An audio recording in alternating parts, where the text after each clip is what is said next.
क्या नीट 2025 के exam pattern में कोई चेंज देखने को मिलेगा? क्या पेपर बहुत ज्यादा डिफिकल्ट आ जाएगा हाई कट ऑफ को देखते हुए, या सिलेबस में कोई चेंज देखने को मिलेगा? तो बेटा मैं बहुत क्लियर कर देना चाहता हूं, नीट 2025 एग्जाम में आपको ऐसा कोई भी चेंज देखने को नहीं मिलेगा।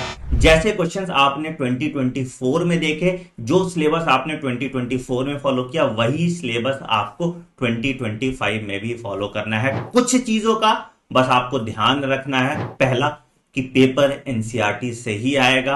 आपको बस एफिशिएंट प्रैक्टिस करके अपना रिवीजन इस तरीके से करना है कि एग्जाम में आपको सारे देखे हुए क्वेश्चन मिले। मैं हर साल अपनी क्लास में टॉप 1000 क्वेश्चन कराता हूं और आप देखोगे 90% एक्यूरेसी के साथ मैं नीट एग्जाम का पेपर प्रिडिक्ट करता हूं, और यही प्रिडिक्शन अब आप भी कर पाएंगे मेरे नीट क्वेश्चन बैंक की मदद से। हमने लगभग 10,000 सवाल आपके लिए बनाए हैं बायोलॉजी के, लगभग 5,000 सवाल केमिस्ट्री के, और लगभग 5,000 सवाल फिजिक्स के आपके लिए बनाए गए हैं। ये सभी सवाल एक एक एनसीईआरटी लाइन से निचोड़ के बनाया गया है, और इसमें हर तरह के क्वेश्चन का ध्यान रखा गया है, चाहे वो स्टेटमेंट बेस्ड क्वेश्चन हो, चाहे वो असर्शन रीजन क्वेश्चन हो, चाहे वो मैच द फॉलोइंग हो, चाहे वो डायग्राम बेस्ड क्वेश्चन हो। हर तरह के क्वेश्चन का एक प्रॉपर ब्लेंड आपको मिलता है। इन किताबों का फॉर्मेट हमने कुछ इस तरीके से रखा है कि सबसे पहले आपको टॉपिक वाइज क्वेश्चन सॉल्व करने को मिलते हैं, और जब आप पूरा चैप्टर कंप्लीट कर लेते हो तो हम एक चैप्टर वाइज मॉक टेस्ट भी कराते हैं आपका। इन सभी क्वेश्चन के डिटेल्ड आंसर की और सॉल्यूशन आपको हमारी किताब में मिल जाती है, और साथ ही साथ आप हमारे फंडा बॉक्स ऐप पे इनका वीडियो सॉल्यूशन और इन ऐप प्रैक्टिस भी कर सकते हैं, अगर आप कहीं ट्रैवल कर रहे हैं और अपनी किताब भूल जाते हैं तो। इन किताबों के साथ आप अगर हमारा पीवाईक्यू और एग्जाम्पलर का कॉम्बो भी परचेज कर लेते हैं तो आपकी पूरी प्रैक्टिस की जिम्मेदारी हमारी हो जाती है। मतलब आपने चैप्टर वाइज टेस्ट दिया, आपने टॉपिक वाइज क्वेश्चन किए, आपने पीवाईक्यू किया, आपने एग्जाम्पलर किया, और इसके बाद आप नीट एग्जाम देने जाएंगे तो सारे क्वेश्चन आपको देखे हुए मिलेंगे।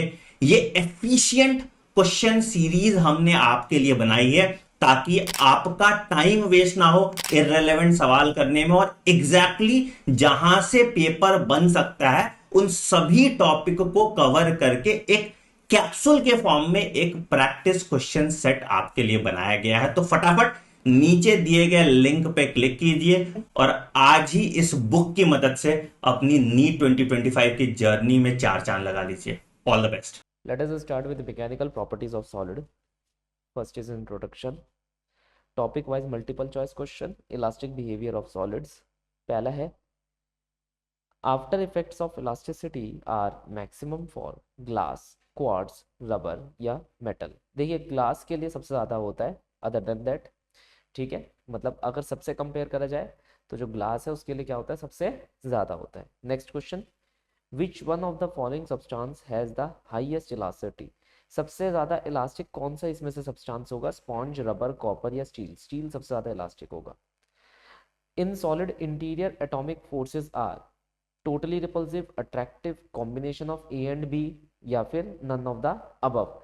तो सॉलिड्स के अंदर हमारे पास जो इंटर एटॉमिक फोर्सेस होती है वो कॉम्बिनेशन होती है रिपल्सिव की भी और अट्रैक्टिव की भी। Let us start. Stress and strain and the Hooke's law. Stress, strain और हुक्स लॉ के बारे में हम यहाँ पर चर्चा करते हैं। Two bar A and B of circular cross section of same volume and mass of the same material are subjected to the tension if diameter of A is half then that of the diameter of B. diameter of A diameter of B के half है। and if the force applied to both of the rod are same, दोनों पर force जो apply करी है वो same apply करी है, and it is in the elastic limit, the ratio of extension of A to that of B will be equal to। तो A का एक्सटेंशन और B का एक्सटेंशन किस रेशो में हमारे को देखने को मिलेगा, बस यही हमारे पास क्वेश्चन है। क्लियर, चलो स्टार्ट करते हैं। सेम मटेरियल का बताएं, मतलब Y है YB के बराबर है। सेम वॉल्यूम है, मतलब V है VB के बराबर है। और क्या क्या सेम दे रखा है, two bar A and B of cross sectional area. अब ये क्रॉस सेक्शनल एरिया के बारे में इसने कुछ नहीं बोल रखा कि ये क्रॉस सेक्शनल एरिया सेम है या नहीं। 2 बार A and B of circular cross section. हाँ मतलब क्रॉस सेक्शनल एरिया यहाँ पर ये सेम नहीं लेकर चल रहा, बाकी सारी चीज़ें सेम लेकर चल रहा है ना। तो हाँ क्रॉस सेक्शनल एरिया तो वैसे भी यहाँ पर डिफरेंट हमें देखने को मिल रहा है। तो मैं इस पहली वाली इक्वेशन को लगाऊंगा, मैं लिखूंगा वाई ए की वैल्यू क्या हो गई मेरे पास, the force which is being applied on A upon में cross sectional area of A which is pi D A square upon में 4 अपॉन में the extension in the A upon में लेंथ ऑफ ए। लेकिन length of ए मुझे दे नहीं रखा है, ध्यान रखना। दूसरे का लिखूंगा। अब बी की जगह मैं देखो, बी की जगह मैं 2 टाइम्स ऑफ ए लिख सकता हूँ, तो ये 4 टाइम्स हो जाएगा। ठीक है, ये हो गया। अब जो भी कैंसिल आउट हो सकता है उसे कैंसिल आउट कर दूंगा। ये ये ये चीज और इसने क्या दे रखा है, force applied to both of B same and it is in the elastic limit. Volume से मैं लेंथ के बारे में थोड़ी सी चर्चा कर लेता हूँ। मैंने लिखा area of A, length of A, area of B, length of B. तो ये हो जाएगा pi D A square by 4 multiply length of A, ये हो जाएगा pi D B square which is 4 D A square upon में 4 into length of B. Cancel करूंगा, ये कैंसिल, 4 से 4 cancel, L A is 4 times of L B. तो L A is 4 times of L B से L B ये भी cancel हो जाएगा। अब इन सब चीज़ों को लिखूंगा मैं, तो ये हो जाएगा 4 अपॉन में delta L A will be equal to, ये हमारे पास क्या बच रहा है 4, 1 अपॉन में 4 डेल्टा एल बी। तो इसने हमसे बस ये पूछा कि अब ये बता दीजिए कि रेशियो ऑफ एक्सटेंशन ऑफ ए और बी कितना होगा, मतलब ए अपॉन में बी का एक्सटेंशन मुझे कितना देखने को मिलेगा। तो ये कितना देखने को मिल रहा है 16, दैट इज ऑप्शन क्या हो जाएगा, A will be the correct solution. तो अगर ध्यान से हम थोड़ी बहुत कैलकुलेशन करते रहेंगे, लगाते रहेंगे, आंसर आता रहेगा। The question says upper end of a wire of radius 4 millimeter and length 100 centimeter is clamped onto the other end and it is twisted through an angle of 30 degree in the angle of shear। मैं यहाँ पर एक relation लिखता हूँ जिससे आप angle of share निकाल पाएंगे। मैं डायरेक्टली लिख देता हूँ कि अ, हमारे पास कितनी की लेंथ दे रखी है 4 मिलीमीटर की, 4 मिलीमीटर की रेडियस है, तो R into theta will be equal to L into five. तो फाइव की वैल्यू हो जाएगी आर इंटू थीटा, थीटा कितना है 30 डिग्री का ना, तो 30 इंटू, अब देखो डिग्री दे रखा है यहाँ पर, आंसर डिग्री में निकाल रखा है, वरना मैं यहाँ रेडियन में कन्वर्ट कर देता। तो हम रेडियन में कन्वर्ट कर देंगे क्योंकि ऑब्वियसली हम यहाँ पर आंसर जो है रेडियन में ही निकाल सकते हैं, और बाद में उसे वापस डिग्री में कन्वर्ट कर देंगे। तो मेरे ये लिखने का यहाँ पर कोई फ़ायदा एक्चुअली हुआ नहीं, मैं लिखूँ भी ना तो भी चलेगा, ये डिग्री में है। तो जो आंसर हमारा निकल कर आएगा वो डिग्री में ही निकल कर आ जाएगा। और अपॉन में लेंथ विच इज़ 100 सेंटीमीटर, तो 1 मीटर हो जाएगा। तो हुआ 4×3 = 10⁻³ दैट इज 0.12 डिग्री। तो ये आंसर होगा हमारे पास, option number B will be the correct solution for the following problem, 0.12 degree. The lower surface of the cube is fixed. तो लोअर सरफेस को हमने फिक्स रखा। On its upper surface force is applied at an angle 30 degree from its surface. अच्छा, the change will be the type of, तो एक नीचे fix रख दिया, ऊपर फोर्स लगा दी हमने, applied at an angle of 30 degree from it surface, तो ऐसे हमने करके फोर्स लगा दी ये लो किसी एक पर्टिकुलर एंगल पे। तो हमसे पूछा जा रहा है यहाँ पर चीज़, मतलब हमें इसके अंदर क्या चेंज देखने को मिलेगा, शेप में, साइज में, शेप और साइज दोनों के अंदर चेंज देखने को मिलेगा। देखो पहली बात है, ऊपर से लगने वाली फोर्स इसे कंप्रेस करेगी ऐसे करके, और ये वाली जो फोर्स होगी इसकी शेप को चेंज करेगी, मतलब जो स्क्वायर शेप थी वो काजू कतली जैसी शेप बन जाएगी। ठीक है, शेयर वाले केस में यही तो होता था। तो ये फोर्स शेयर प्रोड्यूस कर दी, ये फोर्स कंप्रेसिव हो गई। तो ये वाली तो आगे काजू कतली बना देगी, इसको शेप चेंज कर देगी, ये वाली इसे नीचे दबा देगी तो साइज चेंज कर देगी। तो शेप और साइज दोनों चेंज हो रहा है, डी ऑप्शन करेक्ट हो जाएगा। Copper wire and steel wire of same diameter and length are connected end to end. तो एक कॉपर वायर ले लिया और एक स्टील वायर ले लिया, दोनों को एंड से एंड हमने जोड़ दिया, डायमीटर हमारा सेम है। A force is applied while stretching the combination by a length of 1 centimetre. तो हमने एक फोर्स लगाई ताकि जो टोटल कंबाइंड लेंथ है वो 1 सेंटीमीटर से चेंज हो जाए। The two wire will have different stress and different strain, same stress and same strain but different stress, या फिर हमारे पास same stress but different strain. देखो टेंशन दोनों के अंदर सेम डेवलप होगी, लेकिन जो चेंज इन लेंथ होगी वो अलग अलग होगी। कॉपर के अंदर अलग होगी और आयरन वायरन के अंदर अलग होगी, वो सॉरी स्टील के अंदर अलग होगी। स्ट्रेन अलग अलग डेवलप होंगे क्योंकि चेंज इन लेंथ अलग अलग होंगी, लेकिन फोर्सेस जो लग रही हैं वो एक ही फोर्स पूरे के पूरे वायर में डेवलप होगी। तो ऑप्शन नंबर डी हमारा क्या हो जाएगा, करेक्ट सोल्यूशन हो जाएगा फॉर द फॉलोइंग प्रॉब्लम।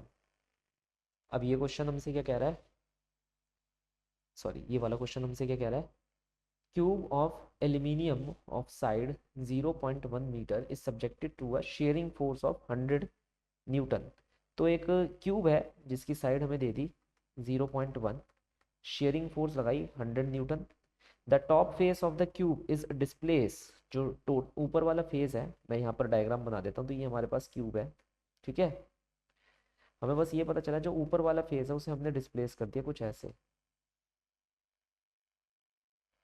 तो ये जो डिस्प्लेसमेंट है हमारे पास ये आ रही है 0.02 सेंटीमीटर की। With respect to the bottom the shearing strain will be, shearing strain हमसे पूछा गया, फाई की वैल्यू हमसे पूछी गई, तो हमने कहा phi will be equal to the X upon में दी ए, 0.02 इंटू 10⁻⁻2 और 0.1, ये हो जाएगा 100, ये हो जाएगा 10, ये कैंसिल आउट हुआ, तो 0.002 ये हमारे पास आंसर देखने को मिलेगा, 0.002। That is option number D will be the correct solution for the following problem. 2 meter long rod of radius 1 centimeter which is fixed from one end given a twist of 0.8 radian shear strain will be। तो 2 metre की एक लंबी rod है, radius हमें दे रखी है, तो मैं लिखूंगा L phi into R theta. L 2 metre, फाई निकालना है, रेडियस 1 सेंटीमीटर और थीटा हमारे को कितना दे रखा है 0.8 रेडियन का, ठीक है। तो ये कितना हो जाएगा 0.4, तो 0.004 हमारा ऑप्शन नंबर बी क्या हो जाएगा, करेक्ट सोल्यूशन हो जाएगा। 2 copper wire having the length in the ratio of 4:1 their radii are in the following ratio, है ना। तो 2 कॉपर वायर है, दोनों की लेंथ हमारे को 4/1 दे रखी है और जो रेडियस है उनकी रेशियो हमारे को दे रखी है 1/4। तुम कहोगे सर डायमीटर दे रखा है, नहीं रेडियस दे रखी है, और डायमीटर भी दे रखा होता तो भी यही लिखता मैं, कोई फर्क नहीं पड़ता, कोई फर्क नहीं पड़ता। खैर उसको मारो गोली, आगे बढ़ते हैं। Stretch bye the same force the ratio of the longitudinal strain in both will be. तो लॉन्गिट्यूडनल स्ट्रेन की रेशियो पूछ रहा है, देखो यंग मॉडुलस 1 यंग मॉडुलस 2 के बराबर है क्योंकि दोनों ही कॉपर है। तो हम लिखेंगे स्ट्रेस अपॉन में strain of 1 will be equal to stress upon में स्ट्रेन ऑफ 2, दोनों का स्ट्रेस अपॉन में स्ट्रेन बराबर है। अब इसने हमसे क्या बोला कि they are stretched by the same force, force same है, तो एफ अपॉन में पहले का एरिया कितना हो जाएगा पाई r1 स्क्वायर अपॉन में स्ट्रेन इन 1, और दूसरे का कितना हो जाएगा एफ अपॉन में area pi r2 square upon में E2 हो गया। जो कैंसिल आउट हो सकता है उसे कैंसिल कर दो, तो E1 अपॉन में E2 की वैल्यू आ जाएगी r1/r2 का होल स्क्वायर। r1/r2 की वैल्यू है 1/4, तो 1/4 का होल स्क्वायर, तो ये हो जाएगा हमारे लिए 1 अपॉन में 16, ठीक है। तो अगर हम कर रहे हैं भाई स्ट्रेन इन 1 अपॉन में स्ट्रेन इन 2, एक मिनट रुकना, गलत तो नहीं लिख दिया मैंने, एक मिनट रुको, इतनी जल्दी आंसर नहीं निकल सकता। अच्छा ये मैंने उल्टा कर दिया, मैं वही कहूँ, तो ये हो जाएगा E1/E2 will be equal to R2/R1 का स्क्वायर। हाँ तो ये तो हो गया 4/1 का होल स्क्वायर, 16/1। तो आंसर आ जाएगा ऑप्शन नंबर बी। मतलब यार देखो मैं तो हर बार चेक करता हूँ, एक बार डबल चेक कर लेता हूँ हर चीज़ को, जब भी ऐसे ऑप्शन देखने को मुझे मिल जाते हैं ना, यार ये क्या दे रखा है, ये तो उल्टे सीधे ऑप्शन है ना, बट बट कर आ जाते हैं, तो यार मैं एक बार कैलकुलेशन चेक कर लेता हूँ, वरना आंसर तो गलत लग ही सकता है, किसी से भी सिली मिस्टेक हो जाती है। Which one of the following statement is correct in the case of, इनमें से कौन सी स्टेटमेंट जो है हमारे पास क्या है करेक्ट है। तो पहली स्टेटमेंट दे रखी है shearing stress there is change in volume, shearing stress में वॉल्यूम चेंज नहीं होती, शेप चेंज होती है। Tensile stress there is no change in volume, tensile stress में कोई वॉल्यूम चेंज नहीं होती। ये बिल्कुल सही है हमारे पास, ठीक है। एक मिनट रुको, आगे भी पढ़ते हैं। Shearing stress, there is no change in shape, भाई उसके अंदर चेंज इन शेप ही होती है। Hydraulic stress, there is no change in volume, मेरे भाई वही वॉल्यूम भी तो कॉम्पनसेट हो रही होती है, इतना पढ़े थे बल्क मॉडल्स के अंदर। तो हमारे पास क्या हो जाएगा, सिर्फ बी ऑप्शन करेक्ट हो जाएगा, टेंसाइल स्ट्रेस के अंदर हमें वॉल्यूम चेंज होती हुई नहीं नजर आती।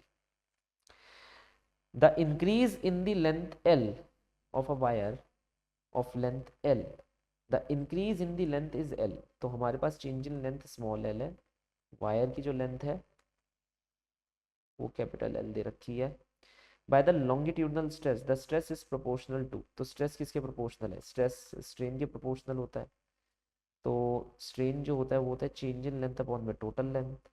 तो हमें यहाँ पर क्या पता चला, ये हो जाएगा एल अपॉन में कैपिटल एल। अब इसके अंदर हमें देखना है कि कौन सा ऑप्शन करेक्ट होगा।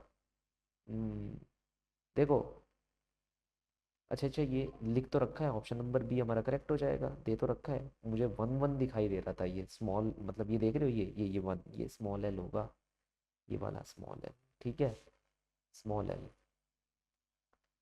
तभी कहूँ मैंने, यार ये बड़ा अजीब सा आंसर कैसे निकल रहा है, मेरा दिमाग एकदम से इस पे जाने लग गया, मैंने कहा यार ये कैसे हो सकता है, वन का square.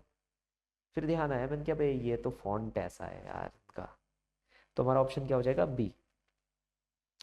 Wire is loaded by 6 kg at one end. Increase in the length is 12 millimeter. The radius of the wire is double. The magnitude is unchanged. Other magnitude is unchanged.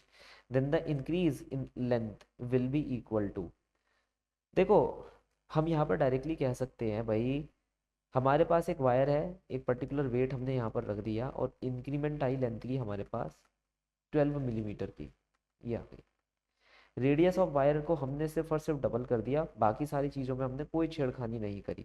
तो increase in length क्या होगी, young models को अगर मैं लिखूं तो वो कुछ ऐसा दिखाई पड़ेगा। तुमने सिर्फ रेडियस को डबल करा है, ये हो जाएगा पाई आर स्क्वायर। तो मतलब तुम कह रहे हो change in length is inversely proportional to radius का होल स्क्वायर, है ना। तो अगर पहले केस में देखा जाए तो चेंज इन लेंथ 12 है और रेडियस हमारे पास कितनी है, आर। और दूसरे की तुम्हारे को पता नहीं, दूसरे की चेंज इन लेंथ तुम निकाल रहे हो दूसरे केस में, और उसकी रेडियस तुमने कर दी है पहले वाले केस की डबल, मतलब 4 गुनी हो गई, है ना। तो अगर हम इसे रखते हैं, it will be equal to 3 millimetre. तुम्हारे पास आंसर क्या आ जाएगा यहाँ पर, आंसर हो जाएगा हमारा option number B, that is 3 millimetre.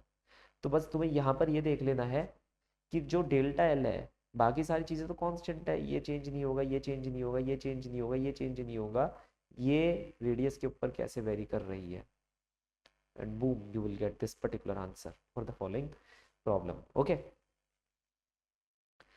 If length of wire is reduce to half, अगर मैंने वायर की लेंथ को आधा कर दिया, okay, then it can hold dash amount of load, तो वो कितना लोड होल्ड कर पाएगा। देखो, ब्रेकिंग स्ट्रेस की अगर मैं बात कर रहा हूँ यहाँ पर, मैं पहले ही तुम्हें बता चुका हूँ, ब्रेकिंग स्ट्रेस तुम्हारे मटेरियल के ऊपर डिपेंड करता है।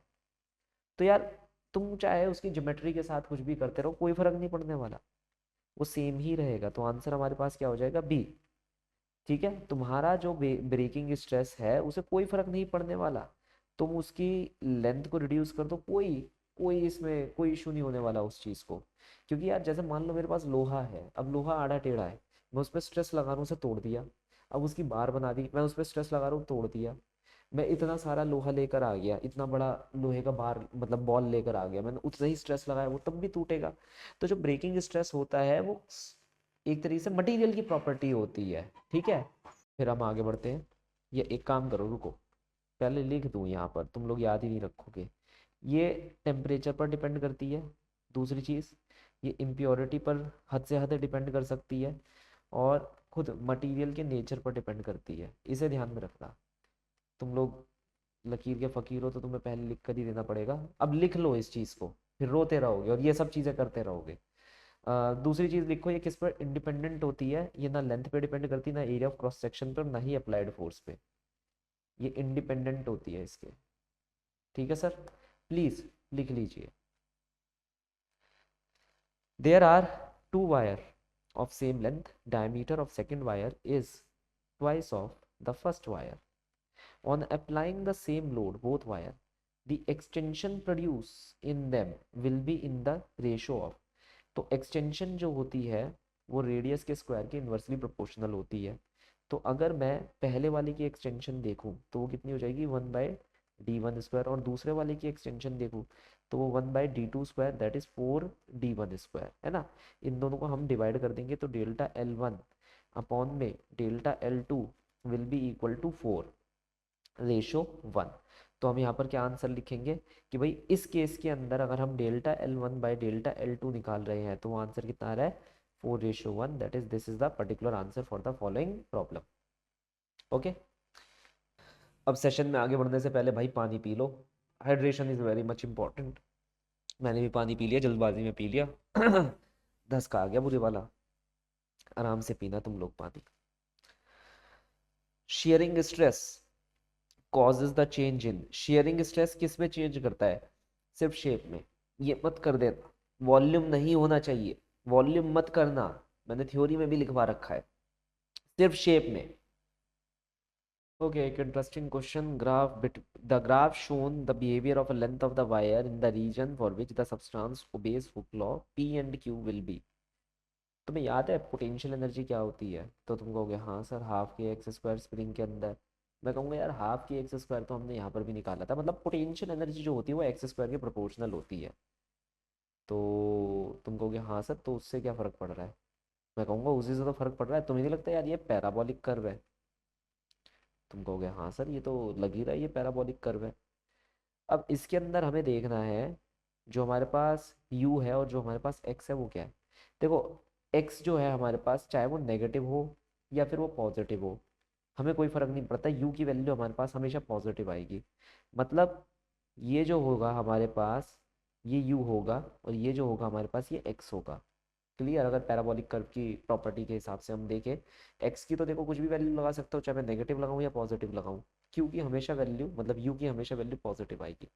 तो मेरे हिसाब से ये u है और ये x है। अब चेक कर लेते हैं, p is the applied force, कुछ भी लिख रखा है, कुछ भी, p is the applied force, q is the extension, कोई सेंस बनता है p के, नहीं, ये भी बेवकूफ़ वाली बात है। एक्सटेंशन इज p, हाँ, और q क्या है, स्टोर्ड एनर्जी, हाँ, तो ये ऑप्शन हमारा करेक्ट हो जाएगा, p is the stored energy, कुछ भी लिख रखा है। तो हमारे पास ऑप्शन नंबर क्या आ जाएगा, ऑप्शन नंबर सी आ जाएगा। Hooke's law defines, Hooke's law हमारे को क्या डिफाइन करके दे देता है, stress strain modulus of elasticity, मेरे भाई वो इलास्टिक लिमिट डिफाइन करके देता है हमारे को। हुक्स लॉ किस लिए पढ़ते हैं कि मटेरियल इलास्टिक लिमिट में है या नहीं है, तो क्या डिफाइन करता है हुक्स लॉ हमारे लिए, इलास्टिसिटी, वो इलास्टिक लिमिट तो डिफाइन करता है कि नहीं। The value of force constant between the applied elastic force F and the displacement will be equal to, तो फोर्स कांस्टेंट हमसे पूछा जा रहा है। देखो हम एक चीज जानते हैं, F इक्वल टू -kx, है ना। या छोड़ो सारी बातें, तुम यहाँ पर आ जाओ, इसको ही देखो, force is equal to m into X plus C. ये जो मेरे पास देखने पर पता चल रहा है फोर्स और डिस्प्लेसमेंट का कर्व है, मैंने इसे ऐसे लिख लिया, लिख सकता हूँ नहीं लिख सकता, तुम बाकी सारी बातें छोड़ो, फोर्स कांस्टेंट कांस्टेंट हम निकालते रहेंगे, तुम सिर्फ इस चीज को ध्यान से देखो। क्या मैं इसे ऐसे लिख सकता हूँ नहीं लिख सकता, तुम कहोगे हाँ सर लिख सकते हैं। अब कोई भी एक इलास्टिक चीज थी, उसको मैंने क्या बताया था, मैंने बताया था कि भैया वो तो स्प्रिंग की तरह काम करती है, और स्प्रिंग का फोर्स कांस्टेंट हम कैसे लिखते हैं, फोर्स कांस्टेंट और एक्सटेंशन के बीच में रिलेशन -kx। यहाँ तक बात समझ आई बस।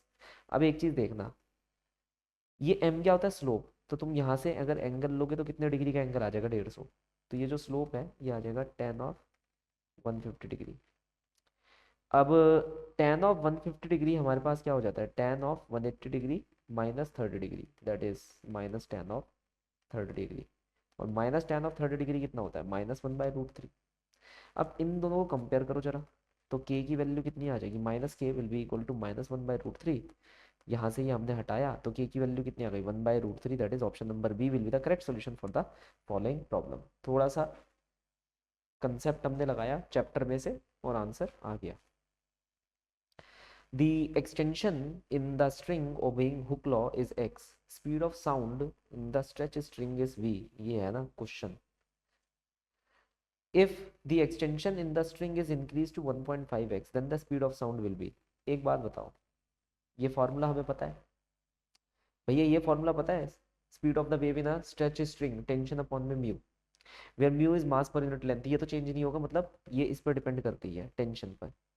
अब यंग मॉडुलस टेंशन पर unit area change in length into the original length, कहने का मतलब ये है tension is directly proportional to change in length हमारे पास, बाकी सारी चीज़ें सेम रहने वाली है। तो पहले इसे मैं ऐसे भी लिख सकता हूँ, अब मैं लिखूंगा पहले के केस में चेंज इन लेंथ हमारे पास कितनी है x, और दूसरे के केस में चेंज इन लेंथ हमारे पास कितनी है 1.5 ऑफ x। ओके, तो ये दूसरा केस हो गया है पहला, हम दूसरे को पहले से क्या कर देंगे, डिवाइड कर देंगे, और इसके अलावा कर ही क्या सकते हैं, तो आएगा 1.5 का अंडर रूट। अब 1.5 का अंडर रूट हम निकालेंगे तो ये 1.22 समथिंग आ जाएगा। दैट इज हमारे पास ऑप्शन नंबर क्या होगा, ऑप्शन नंबर ए हमारा करेक्ट सोल्यूशन हो जाएगा। अब ये वाला क्वेश्चन क्या कह रहा है, according to Hooke law elasticity if stress is increase then, ये देम नहीं होगा देन होगा, then the ratio of stress to strain will be equal to, भैया हमेशा ही कांस्टेंट रहने वाली होती है, यंग मॉडुलस के बराबर होती है, ठीक है। इन the following figure 3 identical spring are as shown. From spring A mass of 4 kg is hung and the spring B and the spring shows an elongation of 1 centimeter. तो ये इसमें 1 सेंटीमीटर की elongation आती है, तीनों आइडेंटिकल है। But when a weight of 6 kg is hung on the B, the hook descends. तो hook कितना डिसेंड कर जाएगा, मतलब कितना नीचे आ जाएगा, मतलब यही पूछा गया कि इसके अंदर जो एक्सटेंशन प्रोड्यूस होगी वो कितनी होगी। तो हमने कहा चलो ठीक है निकाल लेते हैं। देखो अगर कभी भी स्प्रिंग सीरीज में होता है तो हमारे को पता ही होता है, वो होता है के इक्वलेंट K1 K2 अपॉन में K1 प्लस K2। यहाँ पर सारे स्प्रिंग सेम है तो वो K/2 हो जाएगा। मतलब अगर मैं इसको एक स्प्रिंग मानकर चलूँ तो इसका स्प्रिंग कांस्टेंट हो जाएगा K/2। अब पहले वाले से हम स्प्रिंग कांस्टेंट की वैल्यू निकाल लेते हैं। क्या हो जाएगा, K की वैल्यू हमने लगाई, कितना एक्सटेंशन प्रोड्यूस हुआ 1 सेंटीमीटर, और that will be equal to weight which is 4 into gravity. दूसरे केस के अंदर क्या हो जाएगा K/2, एक्सटेंशन निकालना है इन द सेंटीमीटर, वेट हमने कितना रख रखा है 6, तो 10 से 10 कैंसिल, 2 दूनी 4 2 तिया 6, 2 से 2 कैंसिल, तो हमारे पास आएगा 10 की पावर -2x 1/3। तो x की वैल्यू आ जाएगी 3 centimetre. That is option number C will be the correct solution for the following problem. Clear? Let us start stress strain curve. The graph shown in between the stress and the strain for a metal, the part in which Hooke law hold good, OA, सिर्फ OA एक ऐसा part है जिसमें Hooke's law अच्छे से काम करेगा, बाकी काम नहीं करेगा। The stress strain curve of 3 wires of different material as shown in the following figure P, Q, R are the elastic limits of the wire. The figure shows that, figure क्या show करता है, मतलब ये देखो figure अगर हम बात करें इलास्ट मतलब यंग मॉडुलस शो कर रहा है। अब यहाँ पर सबसे ज़्यादा अगर यंग मॉडुलस देखा जाए तो हम क्या करते हैं, स्ट्रेस स्ट्रेन निकालते हैं ना, हम लिखते हैं stress is directly proportional to strain. अब ये हमने उल्टा बना रखा है, तो मतलब इसका एंगल छोटा है, मान लो ये थीटा पी हो गया, इसका एंगल बड़ा है थीटा क्यू हो गया, और इसका एंगल सबसे बड़ा है थीटा आर हो गया। देखो हम स्ट्रेस स्ट्रेन कर्व बनाते हैं तो जब भी हम एंगल लेते हैं तो वो स्ट्रेन के हिसाब से लेते हैं, मतलब स्ट्रेन को रेफरेंस रख कर लेते हैं। तो जिसका एंगल जितना ज़्यादा बड़ा होता है उसका यंग मॉडुलस उतना ही ज़्यादा बड़ा होता है। तो यहाँ पर सबसे ज़्यादा यंग मॉडुलस किसका होगा, यार का, फिर क्यू का, फिर पी का। तो इसने बोला elasticity of Y, elasticity of P is maximum, ये बात गलत हो गई। Elasticity of Q is maximum, ये भी बात गलत हो गई। Tensile strength of R is maximum, कह रहे हैं टेंसाइल स्ट्रेंथ जो है आर की वो मैक्सिमम हो गई। अब सबसे पहली बात तो ये है, हमें ये देख लेना चाहिए कि जो हमारी टेंसाइल स्ट्रेंथ हो गई वो उसका मतलब क्या हुआ। इसने 3 डिफरेंट मटेरियल के बारे में हमसे चर्चा कर रखी है ना। अब टेंसाइल स्ट्रेंथ आर की मैक्सिमम है, क्या हमें वायर में एनफ इंफॉर्मेशन गिवन है कि हम किसी की स्ट्रेंथ के बारे में कोई चर्चा कर सके, पहले बताओ। आंसर है नहीं। अरे तुम एक बात बताओ, टेंसाइल स्ट्रेंथ का मतलब क्या होता है भैया, मैक्सिमम स्ट्रेंथ। यार हमने पढ़ा था जब हम स्ट्रेस स्ट्रेन कर्व बनाते हैं वो कुछ ऐसा बनता है, फिर ऐसा बनता है, फिर ऐसा बनता है, और कुछ ऐसे रफली ऐसा बनता है, तो हमें पता चल जाता है कि वो मैक्सिमम स्ट्रेस कितना वो झेल सकता है। एक पॉइंट होता है ना, वो हम लगा देते हैं कि भैया देखो ये ब्रेकिंग स्ट्रेस है ना, ये अल्टीमेट टेंसाइल स्ट्रेस है, बता देते हैं हम यहाँ पर कि जो हमारा मटेरियल है वो यही झेल सकता है, इतना स्ट्रेस झेल सकता है वो, इसके अलावा नहीं झेल सकता। अब वो हर मटेरियल टू मटेरियल डिपेंड कर जाता है। यहाँ तो हमारे को पूरा कर्व ही नहीं दे रखा, हुक्स लॉ का कर्व दे रखा है, तो हम कैसे बता दें, है ना, और तीनों मटेरियल भी डिफरेंट है। तो यार ये तो बेबुनियादी स्टेटमेंट हो गई, तो आंसर क्या हो जाएगा, most relevant answer will be none of the above, कुछ भी नहीं है सर इसमें से। ठीक। In this question the load versus elongation graph for four wires, same material is as shown in the following figure.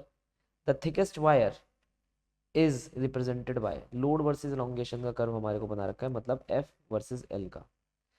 तो Young modulus force by area delta L into L, तो इसने F वर्सेस डेल्टा एल का मतलब F directly proportional to delta L, तो यहाँ पर F की value मैं लिखूंगा तो it will be equal to A upon में small L into Young modulus into delta L. तो ये आ गया। इसका मतलब है अगर लोड वर्सेस इलोंगेशन का कर्व मैं खींच रहा हूँ तो ये स्लोप हो जाता है कर्व का, जिसका स्लोप सबसे ज़्यादा होगा उसका एरिया सबसे ज़्यादा होगा, वो सबसे ज़्यादा मोटा होगा। ठीक। अब स्लोप किससे देखेंगे हम, इलोंगेशन के रिस्पेक्ट में, मतलब जिसका एंगल सबसे ज़्यादा होगा उसका स्लोप सबसे ज़्यादा होगा। सबसे बड़ा एंगल किसका है, डी का है ना।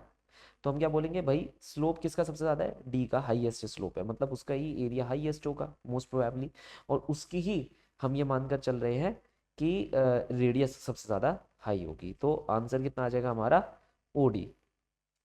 तो क्योंकि सेम मटेरियल दे रखा है तो यंग मॉडुलस सबका सेम हो जाएगा, कोई फर्क नहीं पड़ने वाला। बस थिकेस्ट वायर पूछा था तो yes, slope is directly proportional to the ratio of A by L. हम ये मानकर चल रहे हैं कि तीन जो सारे के सारे वायर हमने ले रखे हैं यहाँ पर, सबकी जो लेंथ है वो सेम है, तो slope is directly proportional to area, so we can say that OD is the correct answer. देन हमसे क्या कहा जा रहा है, graph drawn between the applied force and the strain X for the thin uniform wire, the wire behave as liquid in the part of, wire liquid मतलब देखो, liquid से मेरा मतलब है यहाँ पर एक तरीके से प्लास्टिक रीजन में आ जाना, जस्ट प्लास्टिक रीजन में आ जाना। तो कब वायर ऐसा बिहेव कर सकता है, ओ से ए तो तुम्हारा इलास्टिक लिमिट हो गई, फिर उसके बाद ये ए से बी जब तुम आ जाते हो ना तो ये नॉन लीनियर इलास्टिक लिमिट होती है। तो ये जो बी पॉइंट है जस्ट यहाँ से शुरुआत होगी तुम्हारी, तो हम यहाँ पर क्या बोलेंगे कि भाई हमारा जो आंसर है बी बियॉन्ड होना चाहिए, तो बी से सी ये वाला क्या होगा, बी से सी। यहाँ पर हमारा जो बिहेवियर है वायर का वो लिक्विड मतलब प्लास्टिक बिहेवियर काम करना शुरू कर देता है, बी से बियॉन्ड कुछ भी प्लास्टिक बिहेवियर है, तो बी से सी ये हमारा प्लास्टिक बिहेवियर की तरह बिहेव करता है, तो it will be behaving as a liquid in that particular part, ये इसका कहने का मतलब था। Okay. Then in the following figure stress strain curve over which region the graph is Hooke's law, भाई जहां पर लीनियर होगा वहीं पर तो हुक्स लॉ होगा, तो ओडी रीजन हमारे पास आंसर क्या आ जाएगा, ओडी। ठीक है। Which one of the following substance has the highest elasticity, steel के पास इन सबसे ज्यादा हाईएस्ट इलास्टिसिटी होगी। The diagram shown stress versus strain curve for a material A and material B, अजीब सही कर्व है, मैं भी देखकर चौंक रहा हूँ कि ये कैसा कर्व है ना। अब ये क्या कह रहा है, from this curve we infer that, इस कर्व से हमें क्या पता चल रहा है, अबे पहले तो यही हो जाए कि ये कर्व भी सही हो जाए, है कि नहीं। देखो मुझे ये पता चल रहा है ये पूछना क्या चाह रहा है इसके अंदर, हमारे पास ना ऐसे कर्व दे दिए जाते हैं, अब इसमें ये दो पॉइंट्स लेते हैं, अल्टीमेट टेंसाइल स्ट्रेंथ और ब्रेकिंग पॉइंट, इन दोनों के बीच की लेंथ देखी जाती है। अगर ये जो लेंथ है ये कम है, इट इज़ लेस, तो हम कहते हैं मटेरियल ब्रिटल है। अगर ये जो लेंथ है ये बहुत ज़्यादा है तो हम कहते हैं कि मटेरियल क्या है, डक्टाइल है। अगर ज़्यादा है तो डक्टाइल। तुम एक चीज़ देखो, जैसे तुम इस पर आ गए ए पर तो ये लेंथ ज़्यादा दिख रही है, लेकिन अगर तुम बी पर आ गए तो ये लेंथ कम हो जाएगी तुम्हारे पास, मतलब तुम दूसरे वाली चीज़ को भूल जाओ, ये जो ये वाला है इसे तो भूल ही जाओ, ये पता नहीं क्या ही बना रखा है, इसे हम हटा देते हैं, इसे भूल जाओ, ये डिसीविंग कर्व है, एम ही बना दिया, शायद गलती से बन गया होगा। तुम इस पर ध्यान दो, तो ये यहाँ से यहाँ तक की लेंथ कितनी ज़्यादा है, और जबकि अगर बी वाले कर्व को देखोगे तो ये लेंथ कितनी कम है। तो बी वाला तो हो गया भैया हमारे पास ब्रिटल, और ए वाला हो गया हमारे पास डक्टाइल। तो मोस्ट प्रोबेबल आंसर हम यहाँ कहेंगे यहाँ पर बी होगा, कि ए तो डक्टाइल है और बी हमारे पास क्या है, ब्रिटल है। देन हमसे क्या पूछा जा रहा है, breaking stress of a wire depend upon material of the wire sir, बाकी किसी भी चीज़ पर डिपेंड नहीं करता। Next, which one of the following is the young modulus in newton per meter square for wire having the stress strain curve as shown in the following figure। तो बस ये पूछ रहा है कि जो ये इनमें से यंग मॉडुलस कौन सा होगा इस पर्टिकुलर वायर के लिए। अब देखो स्ट्रेस स्ट्रेन कर्व दे रखा है, तुम बस लीनियर लिमिट को ध्यान से देखना। यंग मॉडुलस पूछ रहा है ना, ये यहाँ से यहाँ तक की लीनियर लिमिट है, इसे नीचे की तरफ ड्रॉप डाउन कर दो। अब ये क्या हो गया, स्ट्रेस कितना हो गया, ये हमारे पास लगभग लगभग ये 6 के आसपास कट रहा है। एक तो मतलब यहाँ पर स्केलिंग भी सही नहीं कर रखी है, अगर देखा जाए तो स्केलिंग अगर सही कर देते तो शायद आंसर हम ढंग का निकाल सकते थे, लेकिन अब जो है सो है। मेरे हिसाब से ये 6 पर कट रहा है और नीचे कट रहा है 4 पर। तो स्ट्रेस हो जाएगा हमारे पास 6 × 10⁻⁷, और स्ट्रेन हो जाएगा मेरे पास कितना, 4 × 10⁻⁻⁴ स्ट्रेन हो गया। अगर आप नीचे देखेंगे ये ये लेंथ, ये हो गया 4 × 10⁻⁻⁴।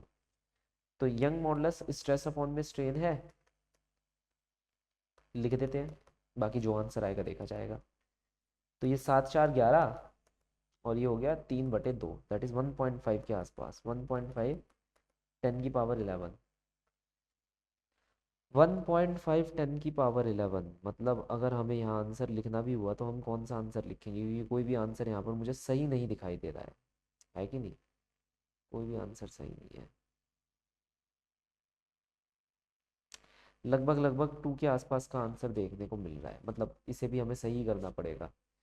क्योंकि एक मिनट रुको, देखो यार, अगर थोड़ा सा हम पेशेंस होकर रखें तो यार इसे थोड़ा सा और हम हटा सकते हैं। मतलब ये स्केल्ड तो नहीं है, 8 कहाँ कटेगा, 8 शायद यहाँ कट रहा है, 8 यहाँ कट रहा है और उसके कोरस्पॉन्डिंग 4 कट रहा है। अगर ये मान लो 8 कट जाता है ना, अगर ये 8 कट जाता तो ये कितना होता, 4×2 = 8। अब स्केल्ड नहीं दे रखा ना, तो यही करना पड़ेगा हमारे को।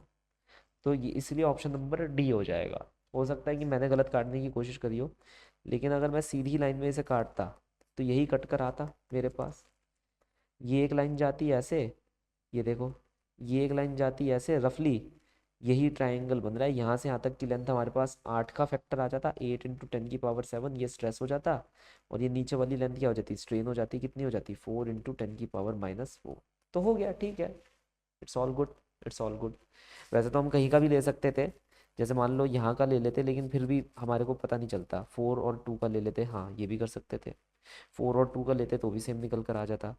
तो चलो जो भी है। अच्छा 6 का लेंगे तो वो कहीं बीच में कट रहा है, ये देख रहे हो, ये कहीं बीच में कट रहा है। तो 2 4 3 के बीच में कट रहा है ये। अगर हम ढंग से सीधी लाइनें मार देते ना यहाँ पर, तो अनस्केल्ड कर्व के अंदर भी एक अच्छा अंदाजा निकल कर आ जाता। लेकिन चलो जो भी है, ये भी सही है ना। कोई सा भी आप ट्रायंगल चूज करोगे आंसर तो सेम ही आएगा। ये मुझे दिखा बड़े वाला तो मैंने ये वाला चूज कर लिया। आप छोटे वालों में भी कोई चूज कर सकते हो। यहाँ पर स्ट्रेन कितना आ गया, 3 का फैक्टर आ गया, और स्ट्रेस कितना आ गया, 6 का फैक्टर आ गया, तो भी 2 × 10⁻11 आएगा। तो ऑप्शन नंबर डी हमारा क्या हो जाएगा इस केस में, करेक्ट ऑप्शन हो जाएगा। Let us start with elastic moduli. The first question says that steel and copper wire of same length are stretched by the same weight after the other. Young modulus of the steel and copper are इतना and इतना. The ratio of increase in length will be. तो अगर हमारे पास यहाँ पर increase in length मतलब delta L की बात करी जाए तो वो किस पर इन्वर्सली प्रोपोर्शनल होता है, यंग मॉडुलस के इन्वर्सली प्रोपोर्शनल होता है। अगर सारी चीजें हम सेम रखे, भैया हमने फोर्स सेम रखी, area of cross section same रखा, लेंथ को सेम रखा, इसने यहाँ पर यही तो बोला, इसने बोला सेम लेंथ है ना, सेम वेट से स्ट्रेच कर रहे हो, तो बचा ही क्या, कुछ भी नहीं, बस एरिया ही बच गया। एक मिनट रुको, area area area area area एक ऐसी प्रॉब्लम है जो इसके अंदर अभी इसने नहीं बता रखी। इसने क्या रखा है, लेंथ सेम तुमने यूज करी, वेट सेम तुमने यूज करा, यंग मॉडुलस की वैल्यू हमें दे दी the ratio of increase in length, देखो अब एरिया के बारे में इसने कुछ बोल नहीं रखा, तो यही मानकर चलना पड़ेगा कि क्रॉस सेक्शनल एरिया हमारा क्या है, दोनों का सेम है, तो यही लगाना पड़ेगा। अब इसने बोला आप रेशो निकालिए, the ratio of increase in length will be, तो डेल्टा एल स्टील अपॉन में delta L copper will be equal to Y of copper upon में Y of steel.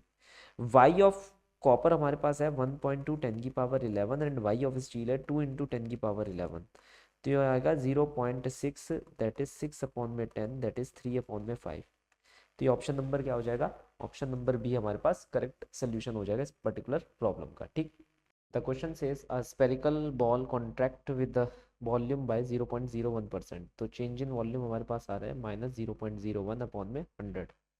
When subjected to a normal uniform pressure of 100 atmosphere, what is the bulk modulus? तो bulk modulus कितना हो जाता है, minus pressure delta V by V, pressure है 100 atmosphere और एक atmosphere इतने डाइन पर सेंटीमीटर क्यूब यानी सेंटीमीटर स्क्वायर होगा दे रखा है, तो मैंने इसे कन्वर्ट कर लिया। डेल्टा वी बाई वी हमारे पास है -0.01, अगर माइनस माइनस क्या हो जाएगा हमारे पास प्लस हो जाएगा, ये आंसर देखने को मिलेगा। तो अगर इसे हम कैलकुलेट करते हैं तो ये हो जाएगा 100, 4, 6, 6 4 10 और 12, तो हमारे पास ऑप्शन कौन सा आ जाएगा, option number C will be the correct solution for the following problem, that is 10 की power 12। Next, bulk modulus of an ideal gas at constant temperature will be equal to its volume, equal to its pressure वगैरह वगैरह वगैरह, या can not be determine. तो bulk modulus at constant temperature हमसे पूछा।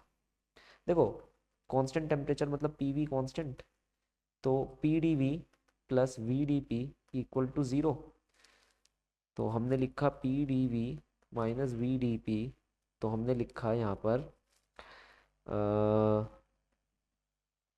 D V by V equal to minus D P upon में P, something like that, ऐसे कुछ लिख दिया। तुम लोगों को भी पता है, मेरे को भी पता है कि बल्क मॉडुलस का मतलब हो जाता है minus D P D V upon में वी, है ना। इसको कुछ ऐसे अरेंज करूंगा मैं तो ये देखने को मिलेगा P is equal to minus D P D V upon में वी, मतलब यही हमारे पास क्या हो गया, बल्क मॉडुलस हो गया, तो it is equal to the its pressure. तो ऑप्शन नंबर सी हमारा क्या हो जाएगा, करेक्ट सोल्यूशन हो जाएगा for the following problem. Wire of Young modulus 1.5 10 की power 12 stretch by a force so as to produce a strain of 2 into 10 की power 4, the energy stored per unit volume will be, तो हम directly यहाँ पर formula लिख देंगे, energy stored per unit volume ऐसा होता है 1/2 1.5 10 की पावर 12 इंटू स्ट्रेन है 2 इंटू 10 की पावर 4, 1/2 1.5 10 की पावर 12, 2 दूनी 4, 4 दूनी 8, अब 2 दूनी 4 करना और 3 इंटू 10 की पावर 12 प्लस 8, 3 इंटू 10 की पावर, एक मिनट एक मिनट एक मिनट, ये 12 है और ये कितनी दे रखी है 4, तो यहाँ पर तो हमारे पास आंसर कुछ और ही देखने को मिलेगा। मुझे लग रहा है कहीं ना कहीं माइनस माइनस ना हो, produce a strain of 2 into 10 की पावर 4 का स्ट्रेन, नहीं भाई नहीं, इतना बड़ा स्ट्रेन कैसे प्रोड्यूस हो सकता है, दे रखा है वो एक बात अलग है, ये -4 होना चाहिए, -4, देयर शुड बी अ -4, तो अगर ये -4 होगा ये तो -8 हो जाएगा, और अगर ये -8 हो जाएगा तो ये कितना हो जाएगा, -8 हो जाएगा, तो यहाँ पर आएगा 4, 3 इंटू 10 की power 4, that is option number D will be the correct solution for the following problem. ठीक है, ये हमारा करेक्ट सोल्यूशन होगा। अदरवाइज तो देखो ना तुम लोग भी, हो ही नहीं सकता था यार, इतना बड़ा स्ट्रेन कैसे निकल कर आ जाता, तो टाइपो एरर है। देखो अब ये क्वेश्चन क्या कह रहा है, दो वायर है हमारे पास और दोनों का मटेरियल सेम है, ठीक है, दोनों की रेडियस भी सेम है। अब अगर दोनों का मटेरियल सेम है, दोनों की रेडियस भी सेम है, तो मैं यहाँ पर क्या लिख सकता हूँ, मैं यहाँ पर लिख सकता हूँ कि भाई जो स्ट्रेस लग रहा है दोनों के ऊपर, फोर्स पर यूनिट एरिया, वो दोनों का सेम हो जाएगा, यंग मॉडुलस दोनों का सेम हो जाएगा। मुझे पता है stress is Young modulus times of strain, that is Young modulus stress upon में Young modulus is nothing but the strain. दोनों के लिए ये भी सेम है ये भी सेम है, मतलब दोनों का स्ट्रेन सेम हो जाएगा, E1 E2 के बराबर हो जाएगा, तो हम यहाँ पर क्या लिखेंगे, 1:1 will be the complete answer for the following problem, nothing else, ये हम लिख सकते हैं, तो हो गया खत्म। तो strain produce in the two wire will B of the ratio of 1:1। When pressure of 100 atmosphere is applied on a spherical ball, then its volume reduced to 0.01%. The question is saying the bulk modulus of the material of the rubber in the terms of dian per centimeter square will be. तो bulk modulus इसने हमसे पूछा, bulk modulus क्या होता है? Minus P delta we upon में P. अब ये जो चेंज इन वॉल्यूम है ये 0.01 है, मतलब डेल्टा वी अपॉन में वी की वैल्यू आ जाएगी 0.01 अपॉन 1/100। तो इसे मैं लिख सकता हूँ 10⁻⁻⁴, ये 10⁻⁻⁴। कॉन्ट्रैक्शन हमें देखने को मिल रहा है, रिडक्शन देखने को मिल रहा है, तो ये नेगेटिव होगी, ये नेगेटिव। अब एक नेगेटिव ऊपर भी है। प्रेशर है हमारे पास कितना, 100 एटमॉस्फेयर, तो यहाँ नेगेटिव से नेगेटिव हमारा कट जाएगा, तो 10⁻⁶ आ गया। लेकिन ये जो 10⁻⁶ आया है, ये आया है न्यूटन। देखो इसकी यूनिट क्या है, न्यूटन पर मीटर स्क्वायर, और इसकी यूनिट क्या है, ये डायमेंशनलेस, तो ये न्यूटन पर मीटर स्क्वायर आपको निकालना है डायन में। हम जानते हैं 1 न्यूटन 10⁵ डायन के बराबर होता है ना, और 1 मीटर 10⁻² सेंटीमीटर के बराबर होता है। तो मैं लिखूंगा 10⁻⁶, 10⁻⁵ अपॉन में 10⁻² का होल स्क्वायर। तो ये हो गया 10⁻⁶ मल्टीप्लाई 10⁻, अरे ये ऊपर कितना बच गया हमारे पास, 0.01, सब कुछ अगर हमने सही लगाया हो तो ऊपर कितना आ जाएगा, 1 मीटर 10 स्क्वायर सेंटीमीटर हो गया ना, ऐसे पूरा चेंज। ये हो गया 5 - 4, दैट इज 10⁻⁶ + 1 10⁻⁷। ऐसा तो ऑप्शन यहाँ पर है ही नहीं। 1 मिनट, ने क्या कहा है, 100 एटमॉस्फेयर, अरे एटमॉस्फेयर को कन्वर्ट करना तो भूल ही गए। तो 1 एटमॉस्फेयर लगभग 10⁵ न्यूटन पर मीटर स्क्वायर होता है, देखा, ये लिखना भूल गए, तो यहाँ पर 10⁵ भी आना चाहिए था। चलो वो लिखना भूल गए, तो हर जगह फिर से 10⁵ मल्टीप्लाई करना पड़ेगा, यहाँ पर +5 हो जाएगा, ठीक है। तो ये कितना हो गया, 7 × 5 = 12। तो हमारे पास आंसर क्या आएगा, 1 × 10⁻12, that is option number C. तो बस हम एक चीज़ भूल गए थे, एटमॉस्फेयर को न्यूटन पर मीटर स्क्वायर में कन्वर्ट करना, ठीक है। तो आप लोग पहले ही 10⁵ लगाकर इस 100 एटमॉस्फेयर को न्यूटन पर मीटर स्क्वायर में क्या कर लेना, कन्वर्ट कर लेना, अदरवाइज आंसर नहीं निकल कर आएगा। लेकिन मैंने फिर भी यहाँ पर येलो में लिख दिया है कि ये चीज़ मैं भूल गया था, लेकिन अगर आंसर लगाओगे सही से तो आंसर आ जाएगा, okay. To break a wire of 1 meter length, minimum 40 kg weight is required. Then the wire of the same material of the double radius length will required 6 meter length will require the breaking weight of। देखो हमें पता है कि एक चीज़ होती है जिसे हम कहते हैं ब्रेकिंग स्ट्रेस। ध्यान से देखना, मैंने यहाँ पर क्या बोला, ब्रेकिंग स्ट्रेस क्या होता है, ये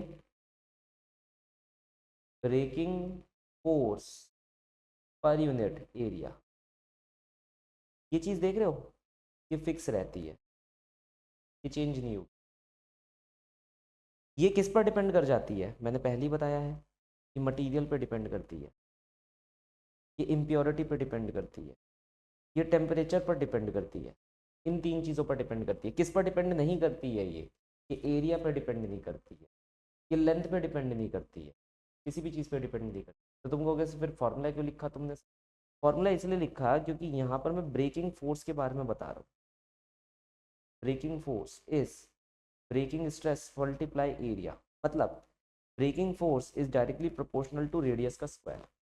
क्या क्या हमें दे रखा है, 40 किलो वेट आपको चाहिए ताकि आप एक वायर को तोड़ सको।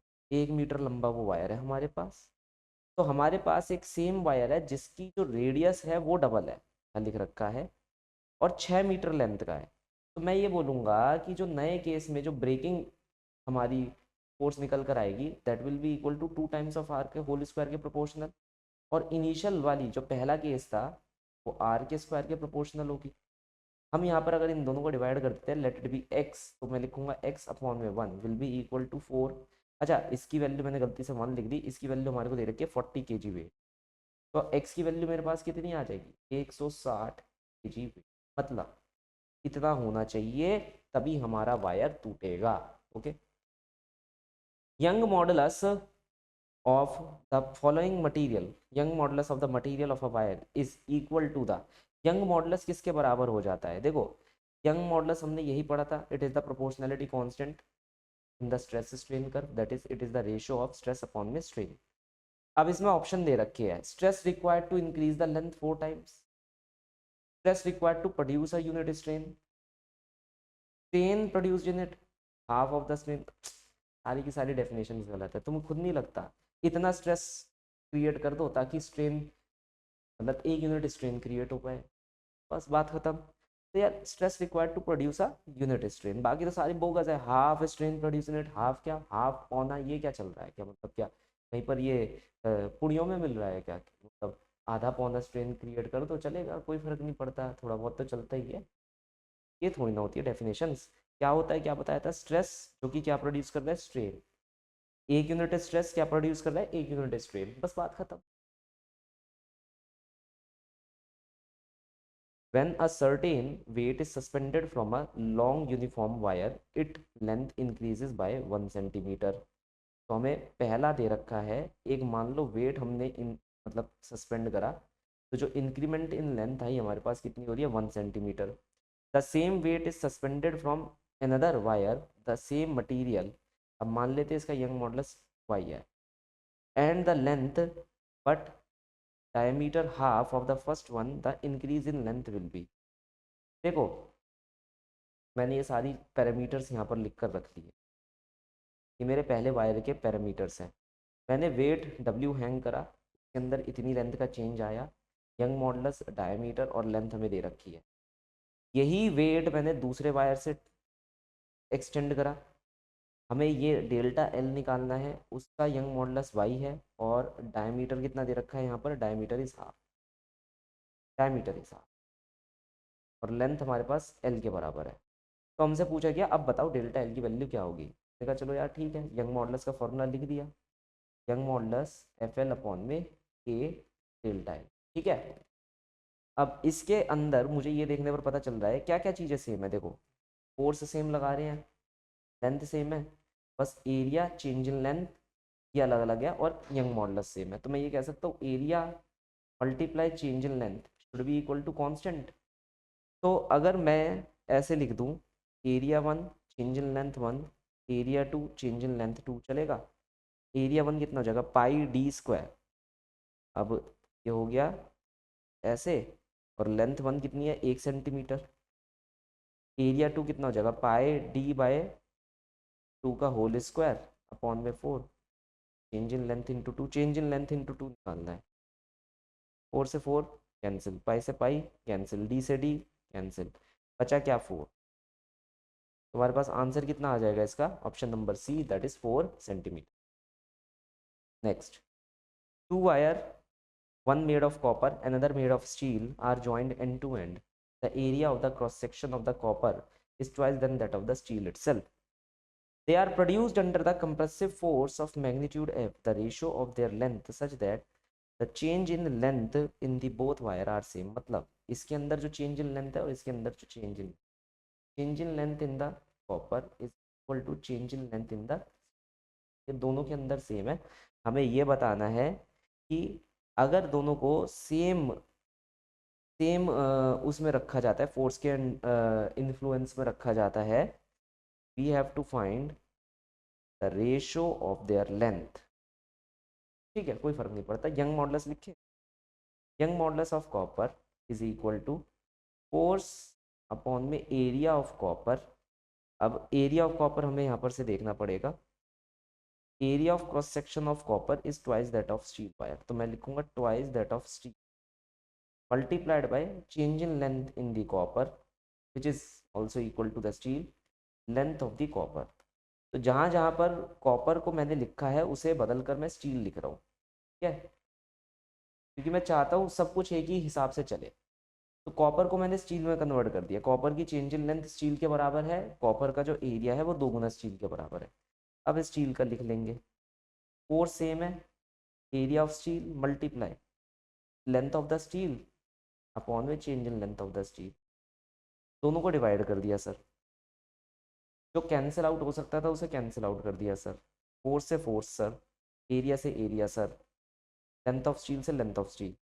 अगर हम यहाँ पर वैल्यूज लगाते हैं, क्या है हमारे पास, कॉपर, कॉपर का कितना दे रखा है 1.1 10 की पावर 11, और स्टील का कितना दे रखा है 2 × 10⁻11 will be equal to length of copper upon में 2 अपॉन में लेंथ ऑफ स्टील। तो 2 से 2 कैंसिल हो जाएगा, 1011 से 1011 कैंसिल हो जाएगा हमारे पास, और कुछ बच रहा है नहीं। तो हमारे पास आंसर क्या निकल कर आ रहा है 1.1, that is option number B will be the correct solution for the following problem. 1.1 will be the ratio. Area of cross section of rubber string is 2 centimeter square. Its length is double when the stretch with a linear force 2 into 10 to the power 5 dian. The Young modulus of the rubber in the dian per centimeter square will be। तो Young modulus हमसे पूछा गया है, पहले सारी चीज़ें हम यहाँ पर लगा देते हैं। इसने कहा है कि एरिया ऑफ क्रॉस सेक्शन रबड़ स्ट्रिंग का इतना है, उसकी लेंथ डबल करी गई when stretch with a linear force of 2 × 10⁵, मतलब स्ट्रेन जो प्रोड्यूस हो रहा है वो कितना होगा, final length minus initial upon में the total length. Final length दोगुना है इनिशियल अपॉन में द टोटल लेंथ। आंसर कितना आ रहा है 1 यूनिट, ठीक है 1। ओके, तो स्ट्रेन आ गया हमारे पास 1 के बराबर। स्ट्रेस कितना है 2 × 10⁵ डायन अपॉन में area of cross section which is 2 centimetre square upon में द स्ट्रेन। तो आंसर आ रहा है हमारे पास 10⁵ which is option number B. Simple फॉर्मूले के अंदर हम लगा देंगे स्ट्रेस अपॉन में स्ट्रेन, स्ट्रेन निकाल। Force F is required to break a wire of length L and radius R. What force is required to break the wire of the same material having twice the length and 6 times the radius? देखो breaking stress जो होता है वो breaking force per unit area होता है, मतलब breaking force radius के square के प्रोपोर्शनल होती है, लेंथ वगैरह के नहीं। तो इसने बस ये बोला 6 गुना रेडियस है, तो फॉर ऑब्वियस रीजन जो ब्रेकिंग फोर्स निकल कर आएगी वो होगी 36 गुना आर स्क्वायर। और ये तो हमारे सेकंड केस का है, पहले केस का तो उसने दे ही रखा है। पहले केस का दे रखा है कि भैया फोर्स कितनी है आपके पास, एफ अगर रेडियस आर के बराबर है, तो हमने यहाँ पर फोर्स लिख दी एफ अगर रेडियस आर के बराबर है। इन दोनों को अगर हम डिवाइड कर देंगे तो नए केस का जो ब्रेकिंग फोर्स निकल कर आएगा वो कितना हो जाएगा 36 गुना। Option number D will be the correct solution for the following problem. To keep constant time watches are lifted with balance wheel made of Invar, stainless steel, tungsten या फिर हमसे कहा गया प्लेटिनियम। आंसर होना चाहिए इनवार। तो भाई Invar क्यों, क्योंकि because the dimension of Invar does not very with temperature, ये टेम्परेचर से वेरी नहीं करते, इनवेरिएंट होते हैं, इसलिए हम इनवार का यूज करते हैं। अब 5 metre long aluminium wire, Young modulus दे रखा है, diameter support 40 kg mass. in order to have the same elongation the copper wire of same length under same weight the diameter should be now। तो सब कुछ हमें दे रखा है, बस इसने बस ये पूछा है हम लोगों से भैया अगर सेम इलोंगेशन हमारे को चाहिए। देखो क्या क्या गिवन है, सेम इलोंगेशन कॉपर का वायर गिवन है, सेम लेंथ, सेम वेट, और निकालना क्या है डायामीटर। डायामीटर कितना होना चाहिए, तो हम यहाँ पर लिखेंगे Young modulus of aluminium will be equal to, पहले मैं फॉर्मूला लिख देता हूँ, 12 अपॉन में डेल्टा, ठीक है। तो यहाँ पर फोर्स हमारे पास लग रही है एफ, सेम फोर्स लग रही है 40 किलो मास की, तो इसे लिख दो 40 × 10, ठीक है। लेंथ हमारे पास इसने कितनी दे रखी है, कुछ भी नहीं दे रखी, तो एल ही लिख देते हैं एल्यूमिनियम। एरिया कितना दे रखा है हमारे को इसके अंदर, नहीं दे रखा एल्यूमिनियम का एरिया, नहीं नहीं दे रखा है यार, एल्यूमिनियम की लेंथ दे रखी है, ये दे तो रखी 5 मीटर लंबी एल्यूमिनियम, और डायमीटर दे रखा है 3 मिलीमीटर का, तो ये हो जाएगा पाई d/2 10⁻³ का होल। ये हो गया एफ एल अपॉन में ए की वैल्यू। अब आ गया डेल्टा एल। डेल्टा एल क्योंकि दे नहीं रखा तो लेट अस से the elongation is something like this. Okay, ये एल्यूमिनियम के लिए आ गया और इसकी वैल्यू भी मैं पुट कर देता हूँ 7 × 10⁻10। अब दूसरा हमारे पास कौन सा है, दूसरा हमारे पास कॉपर है, कितना हो जाएगा 12 × 10⁻, सेम वेट है, सेम लेंथ है, डायमीटर अलग है, तो वही हमसे पूछ, और क्या हो सकता है, चेंज इन लेंथ भी सेम है। दोनों इक्वेशंस को डिवाइड कर देना आप, क्या क्या कैंसिल आउट हो सकता है, ये ये ये ये पाई पाई 4 4, ठीक है। चेंज इन लेंथ, तो हमारे पास यहाँ पर देखने को मिल रहा है 7 इंटू 10 की power 10 will be equal to D square upon में 3 स्क्वायर, मतलब 3 10 की पावर का होल स्क्वायर अपॉन में 12 इंटू 10 की पावर 2, समथिंग लाइक दिस। ऐसी खराब सी कैलकुलेशन जो है मुझे देखने को मिल रही है। सॉल्व करना पड़ेगा। 3 या 9 आ जाएगा, 3 9 और तरफ चला जाए,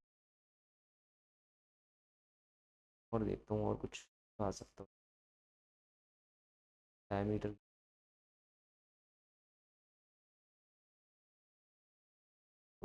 जो भी है, तो अगर हम डायमीटर को लिखते हैं तो वो आ जाएगा 7/12 का अंडर रूट मल्टीप्लाई 10 की पावर-। अगर आंसर हमें मिलीमीटर में चाहिए, हाँ, तो ये 3 इंटू 10 की पावर-3 को मैं हटा देता हूँ, तो लगभग लगभग हमारा क्या होगा, आंसर मिलीमीटर में आ जाएगा। अब इसको देखना है। तो 12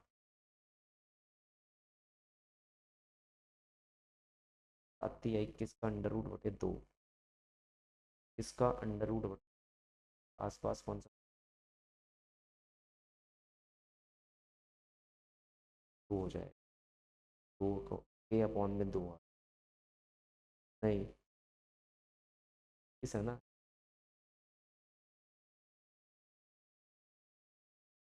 5 आए 4 के आसपास, मतलब 4 के आसपास मतलब 2 के आसपास, 2 के आसपास सिर्फ एक ही ऑप्शन है, ऑप्शन। तो मोस्ट प्रोबेबल क्या लगा देंगे, option will be the correct solution. Calculation करनी नहीं थी मुझे, मगर फिर भी कर दी, तो सी ऑप्शन होना चाहिए, कैलकुलेट करोगे आंसर आ जाएगा। The question says when a spring is stretched by a distance x, it exert a force given by -5x minus 16x cube Newton. The work done when the spring is stretched from 0.1 meter to 0.2 meter will be। तो हमसे पूछा कि आप work done बताइए अगर आपकी spring इस particular length से इस पर्टिकुलर लेंथ तक हम खींच देते हैं, और अगर मान लो किसी भी डिस्टेंस एक्स से हम इसे खींच रहे हैं, तो इतनी फोर्स हम इसके अंदर डेवलप कर रहे हैं, ठीक है। तो हमने क्या करा, वर्क डन निकाला, क्या होता है फोर्स इंटू डिस्प्लेसमेंट। फोर्स है -5x प्लस 16x3। अब ये स्प्रिंग की फोर्स इसलिए नेगेटिव है। अब डिस्प्लेसमेंट हमारी हो रही है आगे की तरफ, ये हो जाएगा cos 1, ठीक है। तो यहाँ पर 5x प्लस 3x3, और इसे इंटीग्रेट कर रहे हैं, तो 5x² बाई 2 प्लस 16x⁴/4। अब लिमिट लगानी है कि स्ट्रेचिंग कहाँ से कहाँ हो रही है, 0.1 से 0.2 तक की स्ट्रेचिंग हमें देखने को मिल रही है। तो हम लिखेंगे 2.5 इंटू 0.2 का whole square which is 0.04 0.1, and then हम लिखेंगे +4 मल्टीप्लाई 0.2 का 4 बार करो तो 16 आ जाएगा। 0.0016 माइनस 0.0001, तो ये हो जाएगा 2.5 मल्टीप्लाई 0.03 प्लस 4 मल्टीप्लाई 0.0015। ओके, ये आंसर है। ये हो गया हमारे पास कितना, 75, 1 2 3 10, ये हो जाएगा 60 10⁻⁻4। ओके, तो 10⁻³ में ही ले आते हैं हम इसे, लो सर, ठीक है। तो 7 5 11 81 10⁻³ लगभग लगभग 8.1 10⁻², ये आंसर हम लिखेंगे। तो लगभग लगभग ये आंसर हमें देखने को मिलेगा, that is option number A will be the correct solution for the following problem. Done. Young modulus of perfectly rigid body, देखो हमसे कहा गया है कि आपके पास क्या गिवन है, परफेक्टली रिजिड बॉडी की बना है। हमने कहा चलो ठीक। अब परफेक्टली रिजिड बॉडी का मतलब होता है बिल्कुल एक तरीके से कह लो ठोस बॉडी जिसे हम बोलते हैं, जिसे तुम ना इंडिस्ट्रक्ट कर पाओ, खींच पाओ, तोड़ पाओ, मरोड़ पाओ, कुछ ना कर पाओ भाई, उसके साथ कुछ तुम नहीं कर सकते, परफेक्टली ठोस है। तो अब उसने पूछा हमसे उस बॉडी का यंग मॉडुलस बताओ। यंग मॉडुलस स्टिफनेस होती है और वो तो परफेक्टली ठोस बॉडी है, तो उसका यंग मॉडुलस कितना हो जाएगा? इन्फिनाइट। हमेशा याद रखना, परफेक्टली रिजिड बॉडी का जो यंग मॉडुलस होता है वो कितना हो जाता है? इन्फिनाइट। क्यों? देखो, अगर तुम ध्यान से देखोगे यंग मॉडुलस हमने लिखा स्ट्रेस अपॉन में स्ट्रेन, अगर तुम फॉर्मूले को ही फॉलो करते हो, तुम कुछ भी कर लो, तुम ये डेल्टा एल जीरो ही अचीव करोगे। पूरी की पूरी रिजिड है, वो चेंज नहीं कर सकती। तो ये डेल्टा एल अगर जीरो हो गया तो यंग मॉडुलस कितना हो जाएगा? इन्फिनाइट। समझे? The question says a wire of Young modulus 2 into 10 की power 11 has the length 1 meter, cross sectional area 1 millimeter square, the work required to increase the length by 2 meter is। तो सब कुछ हमारे को यहाँ पर दे रखा है, लेंथ वगैरह सब कुछ दे रखी है, क्रॉस सेक्शनल एरिया हमारे को दे रखा है। कह रहा है वर्क बताओ कि अगर मुझे उसे इतने मिलीमीटर तक इंक्रीज करना है। मैं सीधा सा ये बता देता हूँ कि हम ये वाला फॉर्मूला लगाएंगे, वेयर एफ की वैल्यू हो जाती है हमारे पास मतलब के की वैल्यू, सॉरी, अगर हम के यहाँ पर वो करते हैं, देखो यंग मॉडुलस का फॉर्मूला क्या होता है? एफ अपॉन में ए एल डेल्टा एल। यहाँ एफ की वैल्यू हो जाएगी वाई ए अपॉन में एल डेल्टा एल, ये एक्सटेंशन होता है और ये के हो जाता है। तो हमारे पास फॉर्मूला बच रहा है वाई ए अपॉन में एल इंटू डेल्टा एल का होल स्क्वायर 1/2 वाई ए, अरे यार ए भी इसने मिलीमीटर का स्क्वायर जाएगा 10 की पावर माइनस वाई ए अपॉन में एल, एल की वैल्यू कितनी है? 2 मिलीमीटर और इनटू, नहीं नहीं नहीं नहीं नहीं नहीं नहीं नहीं नहीं नहीं, एल की लेंथ है 1 मीटर, ये रही। ये तो कहूँ मैं 2 मिलीमीटर कैसे हो गया 1 मीटर, और एक्सटेंशन है 2 मिलीमीटर, तो 2 into 10 की पावर माइनस का होल। देखते क्या क्या कट सकता है, 2 से 2 कट जाएगा तो बचा हमारे पास 2 दूनी 4, 10 की पावर 11, 10 की पावर माइनस, 10 की पावर -6। ओके, और कुछ बच रहा है? नहीं सर, सिर्फ इतना ही बच रहा है हमारे पास। तो ये कितना हो जाएगा? 4 into 10 की पावर -1, कितना हो गया? 0.4। कौन सा ऑप्शन है ये? Option number A is the correct solution for the following problem, that is 0.4। तो यहाँ पर ध्यान रखना मैंने किस ट्रिक से यहाँ पर आंसर निकाला है। बहुत ही बेसिक ट्रिक है ये। इसके अंदर एनर्जी निकालने के लिए मैं स्प्रिंग एनर्जी का यूज़ करता हूँ, जहाँ पर मैं के की वैल्यू इस यंग मॉडुलस के फॉर्मूले से निकाल लेता हूँ। भैया ये स्प्रिंग के अंदर डेवलप हुई फोर्स हो गई, ये उसके अंदर एक्सटेंशन क्या, ये हमारा आंसर निकल कर आ जाएगा। ठीक है sir. The question says the mass and length of a wire are m and l respectively. The density of the wire is d. On applying a force F, the increase in length is L. Then the Young modulus of the material will be equal to। हमारे को पता है कि हमारे पास Young modulus की value इतनी होती। Length of the wire capital L दे रखा है, मैंने यहाँ कैपिटल एल लगा दिया। खुद जो वायर का मास है वो हमारे पास कैपिटल मास एम के बराबर दे रखा है। अब एक चीज़ देखो यहाँ पर मेन हो जाती है, पहले ये देखना कि ये जो फोर्स है हमारे पास ये कितनी होगी, क्योंकि अगर एक वायर है जिसका खुद का मास m हमें दे रखा है तो ज़रूर वो वायर अपने ही वेट के अंदर एक्सटेंड करने की कोशिश कर रहा होगा, बिल्कुल कर रहा होगा, है कि नहीं? साथ ही साथ हमारे को यहाँ डेंसिटी भी दे रखी है। अब इस डेंसिटी को मुझे अकोमोडेट भी करना पड़ेगा। पहला काम तो ये है, डेंसिटी को अकोमोडेट करने के लिए मैं क्या लिख सकता हूँ? Mass of the wire upon में वॉल्यूम। वॉल्यूम का मतलब क्या होता है? Area into length. तो अगर मैं एरिया को रिप्लेस करूँ तो वो हो जाएगा मास अपॉन में डेंसिटी इंटू लेंथ एल। तो यहाँ पर लिख सकता हूँ F multiply by density length L, एक लेंथ पहले ही ऊपर प्रेजेंट थी, अपॉन में क्या आ जाएगा, एक मिनट को, हाँ सही है, mass M into the length, increment in length हमारे पास कितनी है? Small L. ये हमने यहाँ पर लिख दिया। अब इसने बोला कि भाई हम इस वायर पर फोर्स एफ लगा रहे हैं, तब ये एक्सटेंड हो रहा है, अपने वेट की वजह से एक्सटेंड नहीं हो रहा। तो हमने कहा हमारे लिए आंसर और ज़्यादा आसान हो गया, हमें कुछ करने की ज़रूरत ही नहीं, इस फोर्स को हम एफ लिख देंगे। अगर अपने वेट की वजह से भी एक्सटेंड कह देता तो आंसर थोड़ा सा हमारा चेंज आ जाता। तो अभी तो आंसर हमारा ईजी हो गया, कितना हो गया? F D L square M into L. That is, ये ऑप्शन कौन सा हो गया हमारा? Option number D, that will be the correct solution for the following problem. A wire of area of cross section 10 की power -6 is increased by the length 0.1%. Tension produces 1000 Newton. Tension लिख देता हूँ मैं 10 की पावर 3 और delta L by L में लिख देता हूँ 0.1 इंटू 1/100. हमसे यंग मॉडुलस पूछा गया है. क्रॉस सेक्शनल एरिया 10 की power -6. F L A delta L, सारी वैल्यूज यहाँ पर लगाऊंगा. F A delta L by L 10 की पावर +3, ये हो गई टेंशन. एरिया हो गया 10 की पावर -6 और ये हो गया हमारे पास 10 की पावर -3. ओके, तो 6 3 9 3 12, तो हमारे पास आंसर कितना निकल कर आ जाएगा? ए ऑप्शन आ जाएगा. That will be the correct solution for the following problem. अगर हम इसे कैलकुलेट कर लेते हैं. देन हमारे पास क्या है? Steel wire of 1 metre long length and area of cross section 1 millimetre square hang from a rigid end. The weight is 1 kg is hung from it at the another end. The change in length will be. तो हमसे change in length पूछी जा रही है. Young modulus given है, क्या रख देंगे? एफ एल अपॉन में ए डेल्टा एल. तो डेल्टा एल की वैल्यू हो जाएगी एफ एल अपॉन में A into Y.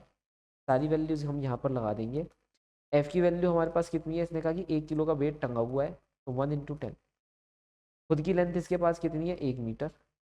Area of cross section हमारे पास कितना है? 1 मिलीमीटर का स्क्वायर, तो 1 इंटू 10 की पावर -3 का whole square. Multiply Young modulus कितना है? 2 इंटू 10 की पावर 11. तो 3 दूनी 6 और 11 5.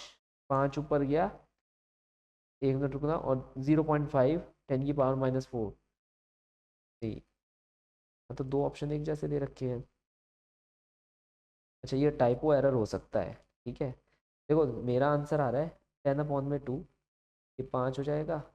एंड 10 की पावर 3 दूनी 6 में से गया 5, तो 5 इंटू 10 की पावर -5, मतलब 0.005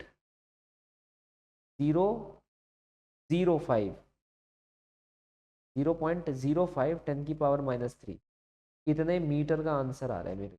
तो ये हो गया 0.05 मिलीमीटर. तो ना ये ऑप्शन सही है, ना ये, ना ये. देखो ये ऑप्शन मुझे लग रहा है ये टाइपो एरर है यहाँ. ये होगा 0.05 मिलीमीटर. तो इस ऑप्शन को हम नया ऑप्शन बना देते हैं 0.05 millimetre. That will be the correct solution for the following problem. Okay, next. For a hydraulic press on an object, the fractional change in object volume is something like this. Its bulk modulus is. अरे bulk modulus का directly formula पूछा गया है. हमें पता है bulk modulus is inversely proportional to change in volume या volumetric strain. तो volumetric strain is inversely proportional to the bulk modulus. ये हमारे पास ऑप्शन नंबर बी में गिवन है. हो गया खत्म. नेक्स्ट हमारे पास क्वेश्चन क्या कह रहा है? The elastic energy which is stored per unit volume in a stretched wire will be equal to Young modulus into strain. ये कह लो 1/2 stress into strain, that is the elastic energy per unit volume. तो हमने वहां पर से निकाल लिया. Next, which one of the following statement is correct? Hooke law is applicable only within the elastic limit. बिल्कुल सही स्टेटमेंट है.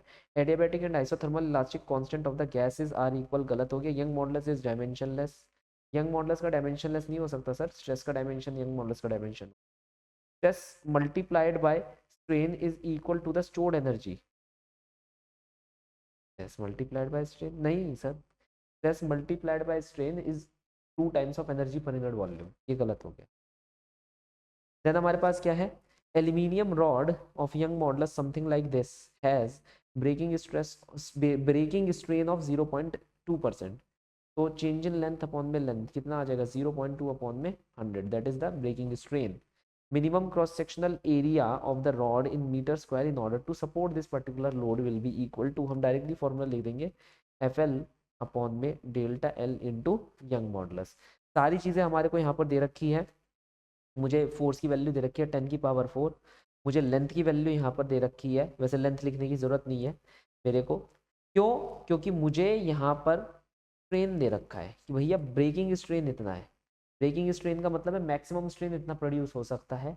अगर मुझे एरिया को क्या करना है, मुझे एरिया को मिनिमम करना है, तो स्ट्रेन को मैक्सिमम करना पड़ेगा. तो ये जो फॉर्मूला हम लिख रहे हैं ना, एफ एल अपॉन में डेल्टा एल अपॉन में समथिंग लाइक वाई, इसे कुछ ऐसे लिख देते हैं हम. अगर ये आपका मैक्सिमम हो गया तो ये आपका मिनिमम हो जाएगा. तो यहाँ पर बस वैल्यू लगा देता हूँ 10⁴ 0.2 10⁻⁻2 इंटू यंग मॉडुलस 7 इंटू 10⁻9। अगर हम इसे सॉल्व करते हैं तो ऑप्शन नंबर डी हमारा क्या हो जाएगा, करेक्ट सोल्यूशन आ जाएगा, विच इज 7.1 इंटू 10⁻⁻4। क्लियर है सर सबको ये? नेक्स्ट क्वेश्चन पर हम मूव ऑन करते हैं। Two identical wire are suspended from the same rigid support, but one is copper, another is of iron. Young modulus of iron is thrice copper.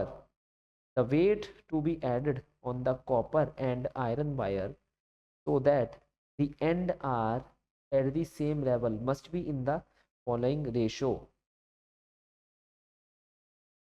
Same level पर होने चाहिए। तो क्या क्या हमें गिवन है पहले देख लेते हैं।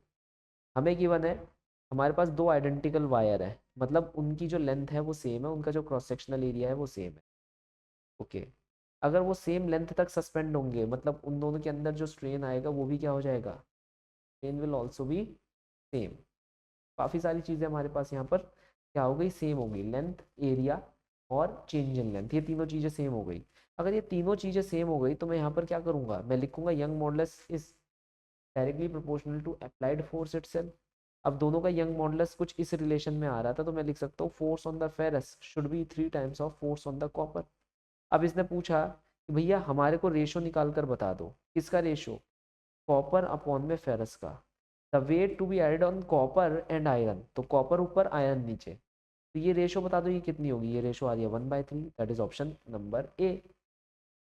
नेक्स्ट क्वेश्चन हमसे क्या कह रहा है, wire whose cross sectional area is 4 millimeter का whole square stretched by 0.1 millimeter by a certain weight, how far will a wire of the same material and length stretch if its cross sectional area is 8 millimeter का whole square। देखो अगर हमारे पास एक particular wire है, cross sectional area दे रखा है, strain दे रखा है और वेट दे रखा है, और ये बोल रखा है हमारे को क्वेश्चन के अंदर कि भैया ये जो सर्टेन वेट है ये सेम हम दूसरे के अंदर भी यूज़ कर रहे हैं, सेम वेट इज अटैच, ठीक है।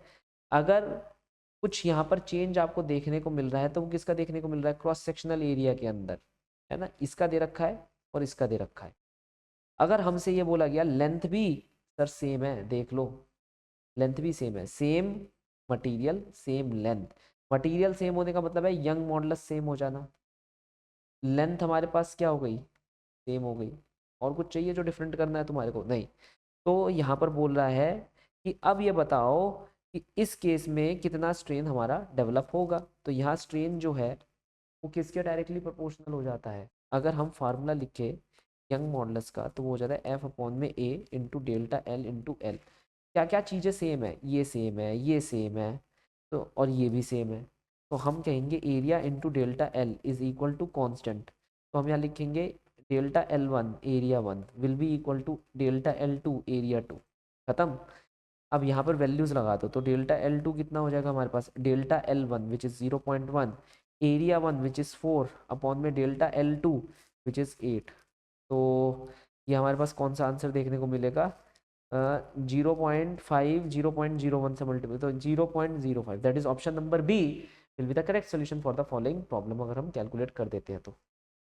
If young modulus of elasticity of a material is 1.5 time greater than the coefficient of is 1.5 time rigidity coefficient eta, then the Poisson ratio will become, देखो यहाँ पर कह रहा है यंग मॉडुलस जो है वो 1 प्लस हाफ टाइम ज़्यादा है इससे, ईटा से, तो ये कितना आंसर आ गया 3/2 ईटा। तो कह रहा है पॉइजन रेशो बताओ, सिंपल सा फॉर्मूला होता है y is equal to 2 times of eta 1 plus sigma, where sigma is the Poisson ratio, eta is the rigidity coefficient. तो हमने लिखा 3/2 2 ईटा 1 प्लस सिग्मा, ईटा से ईटा कैंसिल, तो 3/4 माइनस 1 कितना आ जाएगा, -1/4।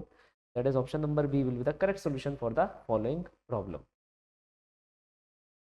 100 Newton force stretches the length of a hanging wire by 0.5 mm. The force required to stretch the wire of the same material of the same length but having 4 times the diameter। देखो same चीज़ है सारी की सारी, तो हमारे को पता है यंग मॉडुलस जो होता है हम ऐसे लिख देते हैं। अब इसने कहा कि आपके पास यहाँ पर फोर्स है 100 न्यूटन, ठीक है, पहले केस में फोर्स है 100 न्यूटन और लेंथ है आपके पास जो हमने यहाँ पर इंक्रीज करी है वो है 0.5 मिलीमीटर, ठीक है। 100 newton force stretch the length of the wire by 0.5 millimetre. पहले केस में यही फोर्स है, यही स्ट्रेचिंग लेंथ है हमारे पास। कह रहा है the force required to stretch the wire of the same material and the length but 4 times of the diameter. अब पहले का एरिया अगर हमारे पास ए है, तो जो दूसरे का एरिया है जिसमें हमारा जो डायमीटर है वो कितना है, 4 गुना है, उसके अंदर हमें ये देखने को मिल रहा है कि लेंथ की जो इंक्रीमेंट है वो अभी भी 0.5 मिलीमीटर है, लेकिन फोर्स नहीं पता कितनी है।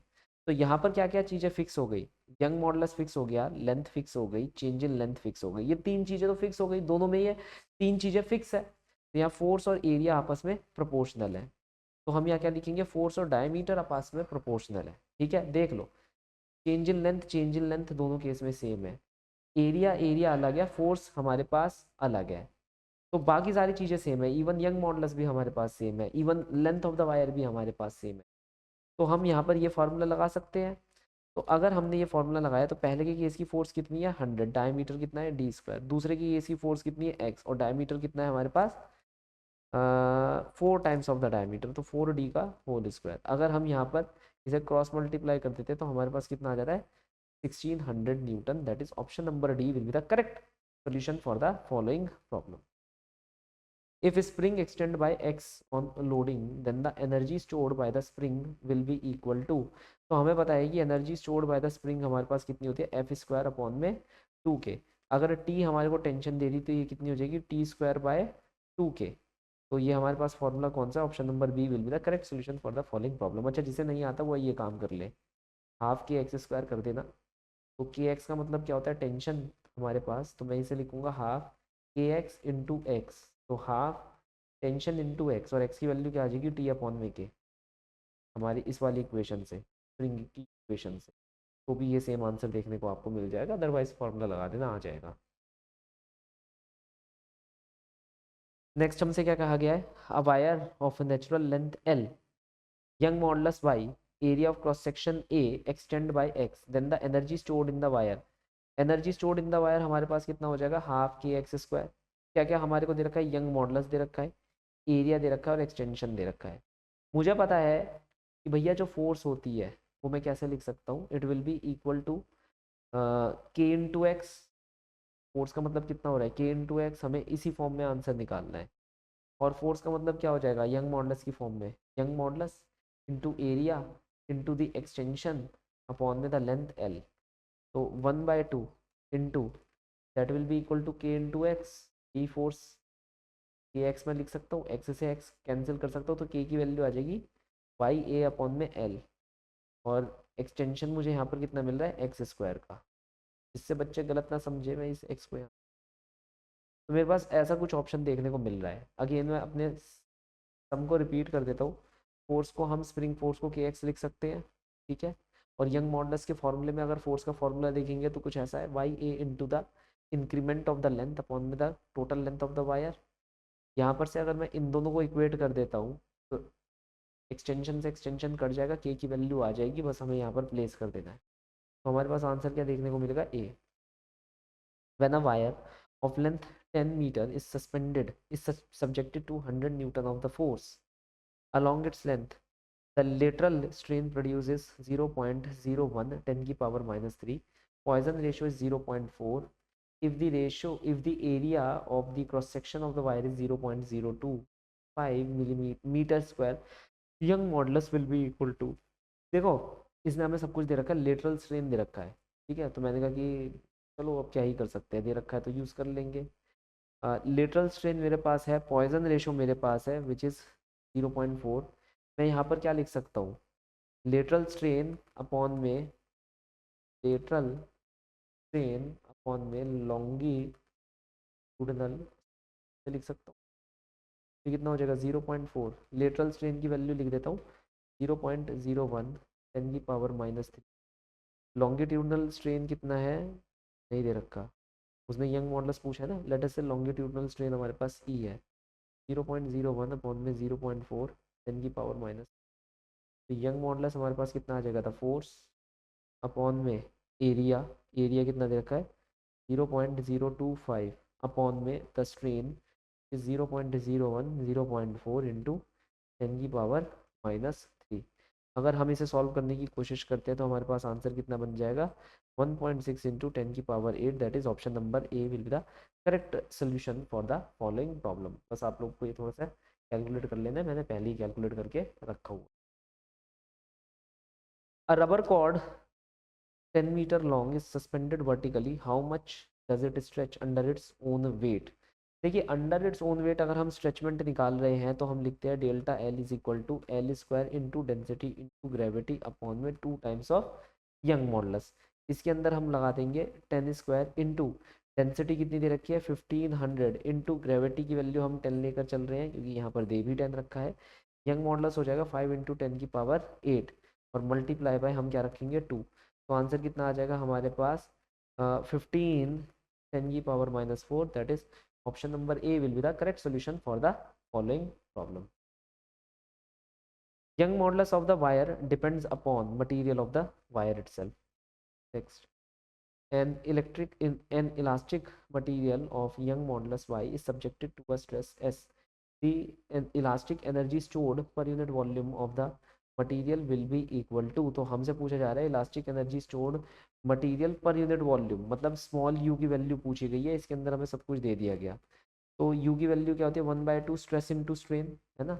या फिर हम यहाँ डायरेक्टली इस फॉर्मूले को लिख सकते हैं कि इट विल बी 1/2, स्ट्रेन को आप रिप्लेस कर सकते हो तो वो आ जाएगा स्ट्रेस का होल स्क्वायर अपॉन में यंग मॉडुलस।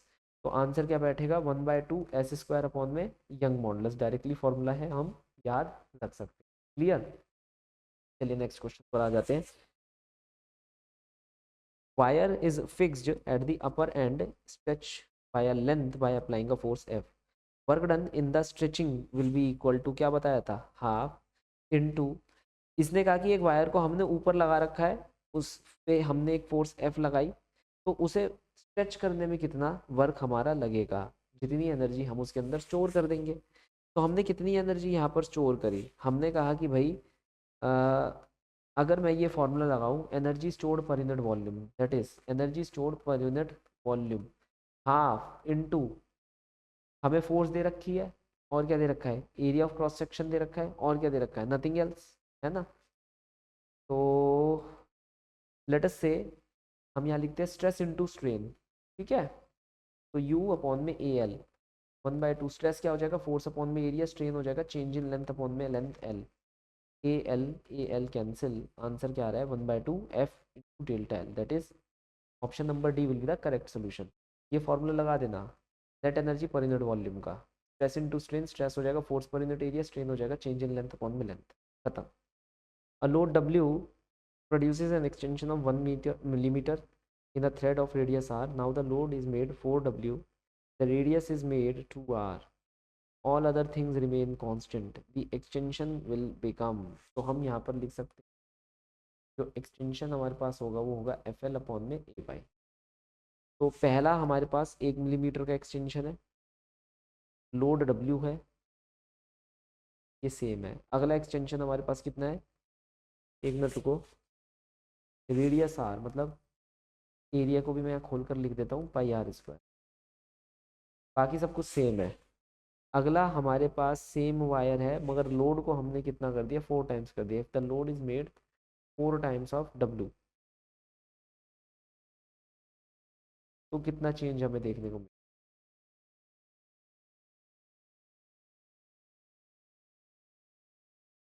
एरिया कितना दे रखा है यहाँ पर, एरिया नहीं दे रखा, रेडियस दे रखी है which is 2 times of are.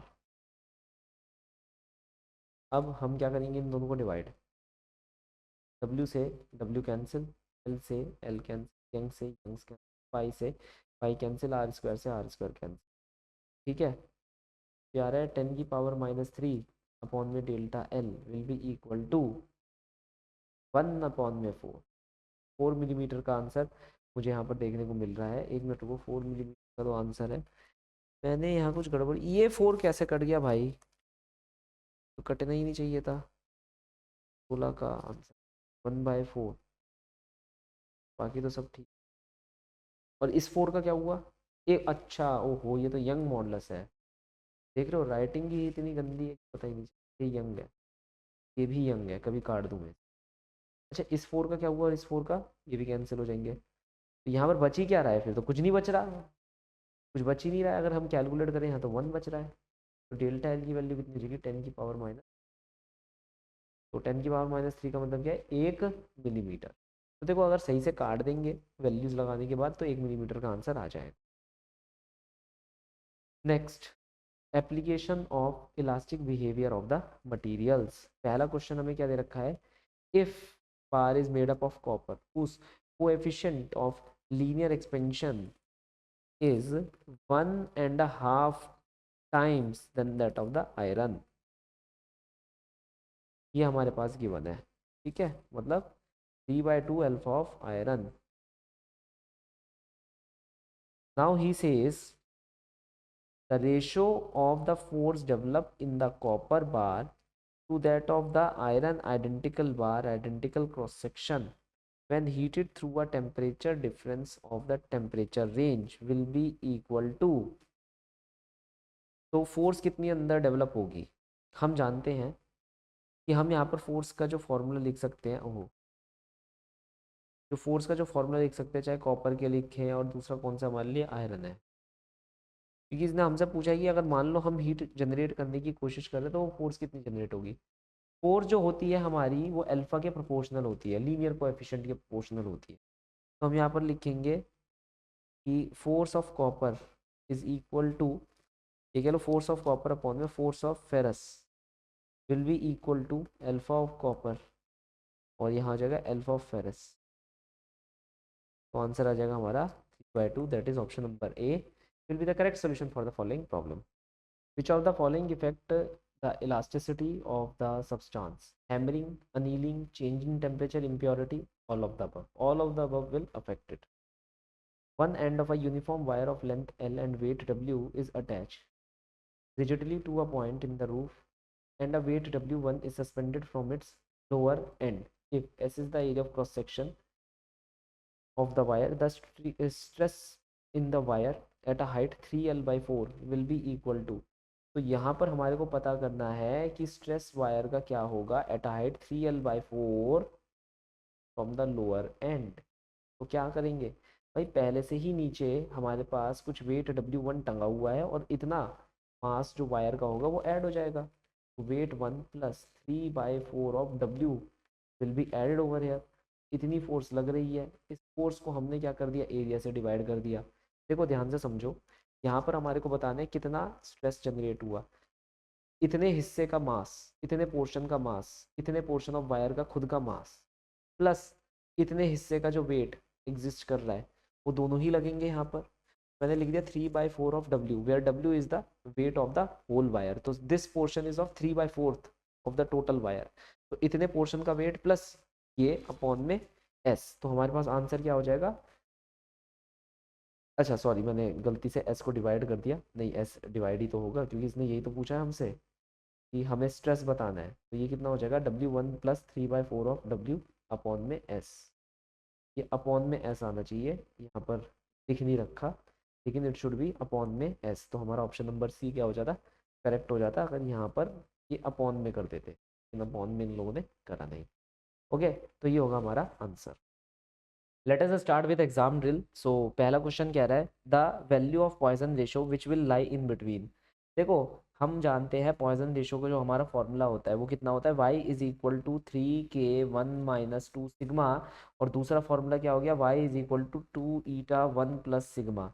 अगर मान लो मैंने y को 0 करके देखा तो पहली इक्वेशन से मेरे पास यहाँ पर सिग्मा की value that is Poisson ratio की वैल्यू कितनी आ जाएगी, 1/2, और दूसरे फॉर्मूले से मेरे पास वैल्यू कितनी आ जाएगी, सिग्मा की -1। तो मैं यहाँ पर क्या बोलूंगा कि आंसर कितना आ रहा है, option number A that is -1/2 plus 1/2। Second question, a wire of length L and radius R is fixed at one end and a force L is applied to another end produces an extension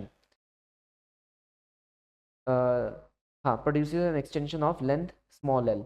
The extension produced in another wire of the same length of the same material, ठीक है, having a length 2L, radius 2R and force 2F will be equal to।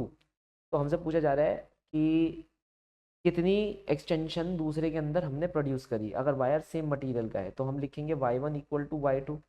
तो हम y का formula कितना होता है, F L A delta L. तो हम लिखेंगे एफ इंटू एल अपॉन में ए इंटू डेल्टा एल। ठीक, ये पहले वाला वायर, ऐसे ही दूसरे का भी लिख दो, ये दूसरे वाले वायर हो गया। अब यहाँ वैल्यू पुट कर दो। फोर्स कितनी है दूसरे वाले वायर में, 2F, तो मैंने लिख दिया 2F। लेंथ कितनी है दूसरे वाले वायर की, 2L। एरिया कितना हो जाएगा, 4 टाइम्स ऑफ एरिया 1, क्योंकि रेडियस 2 गुना है तो एरिया 4 गुना हो जाएगा। और हमें चेंज इन लेंथ निकालनी है दूसरे वाले वायर की, that will be equal to F into L upon में area A into delta L which is small L given to us. तो 2 दूनी 4, ये भी कैंसिल हो गया। तो हमारे पास आंसर क्या निकल कर आ रहा है, हमारा आंसर निकल कर आ रहा है 1। Option number 1 will be the correct solution for the following problem. Okay, good. अभी वाला क्वेश्चन करते हैं। 2 wire of same material and radii have their length in the ratio of 1:2. These wires are stretched by the same force. The strain produced the 2 wire will be in the ratio. दोनों wire के young modulus same है, हमें strain निकालना है। Strain क्या होता है, change in length upon में द लेंथ। एक बात होती है एक्सटेंशन निकालना, एक्सपेंशन निकालना, कंप्रेशन निकालना। एक बात होती है स्ट्रेन निकालना। ठीक है, तो ये स्ट्रेन है, चेंज इन लेंथ अपॉन में ओरिजिनल लेंथ। इसने कहा दोनों वायर सेम फोर्स से स्ट्रेच करे जा रहे हैं। हम यहाँ फॉर्मूला लिखेंगे एफ अपॉन में ए स्ट्रेन 1 के लिए, एफ अपॉन में ए स्ट्रेन 2 के लिए। फोर्सेस दोनों में सेम यूज़ हो रही है, बिल्कुल सही बात है। हमसे ये भी बोला जा रहा है कि जो दोनों वायर हैं उनकी जो रेडियस है वो भी सेम है। तो सर एरिया भी सेम हो गया, तो E1 E2 के बराबर आया, that is option B will be the correct solution for the following problem. अगर इसी क्वेश्चन के अंदर वो पूछता चेंज इन लेंथ के बारे में डिस्कस करो, एक्सटेंशन के बारे में डिस्कस करो, तो हम लिखते डेल्टा L1 अपॉन में L1 equal to delta L2 upon में L2। तो यहाँ पर हो जाता है डेल्टा L1 अपॉन में delta L2 that will be equal to L1 upon में L2 that was equal to 1/2, क्योंकि हमें L1 और L2 की रेशो दे रखी है, L1/L2 1/2। तो ये हमें ध्यान में रखना है। ध्यान रखना, स्ट्रेन ये चीज़ होती है, ये एक्सटेंशन होता है। ये क्या होता है, एक्सटेंशन, कि कितना लंबा खिंच गया। अगर लंबा खींचने का पूछ रहा है क्वेश्चन, मैंने एक एक्स्ट्रा क्वेश्चन यहाँ बना दिया, अगर लंबा खींचने का पूछ रहा है तो स्ट्रेन को ओपन अप कर देना, लेंथ की रेशो देख लेना, आपका आंसर देखने को मिल जाएगा। यहाँ पर भी देखो ऑप्शन भी गिवन है हमारे पास, क्लियर, ओके। और अगर स्ट्रेन देखने को पूछ रहा है तो यार देख लो क्या क्या वेरिएबल सेम हो जाते हैं और स्ट्रेन क्या निकल कर आएगा। लेकिन इस क्वेश्चन का आंसर बी है, इसका भी मैंने बता दिया क्योंकि ये भी पूछा जाता है एग्जाम के अंदर। चलिए नेक्स्ट क्वेश्चन क्या कह रहा है, for a hydraulic press on an object the fractional change in the object volume and its bulk modulus are related by. Simple सी बात है, इनवर्स रिलेशन में होता है, तो बी ऑप्शन। क्वेश्चन हमसे कह रहा है the force constant of a wire is k and that of another wire is 2k when both wire are stretched to the same length then the work done is related as follow। देखो same length तक हम stretch कर रहे हैं, मतलब दोनों के पास length L L थी, ने स्ट्रेच करा तो ये लेंथ थोड़ी सी बढ़ गई, ये लेंथ भी थोड़ी बढ़ गई, ये भी डेल्टा एल हो गया, ये भी डेल्टा एल हो गया। तो पहले का आंसर निकल कर आएगा 1/2 के एक्स स्क्वायर, दूसरे का आंसर निकल कर आएगा 1/2 2k इंटू एक्स स्क्वायर, क्योंकि एक्सटेंशन दोनों के अंदर सेम है। अगर मैं रेशो निकालता हूँ तो आंसर आएगा वर्क डन 1/वर्क done 2 will be equal to 1 upon में 2, work done 2 will be equal to 2 times of work done 1।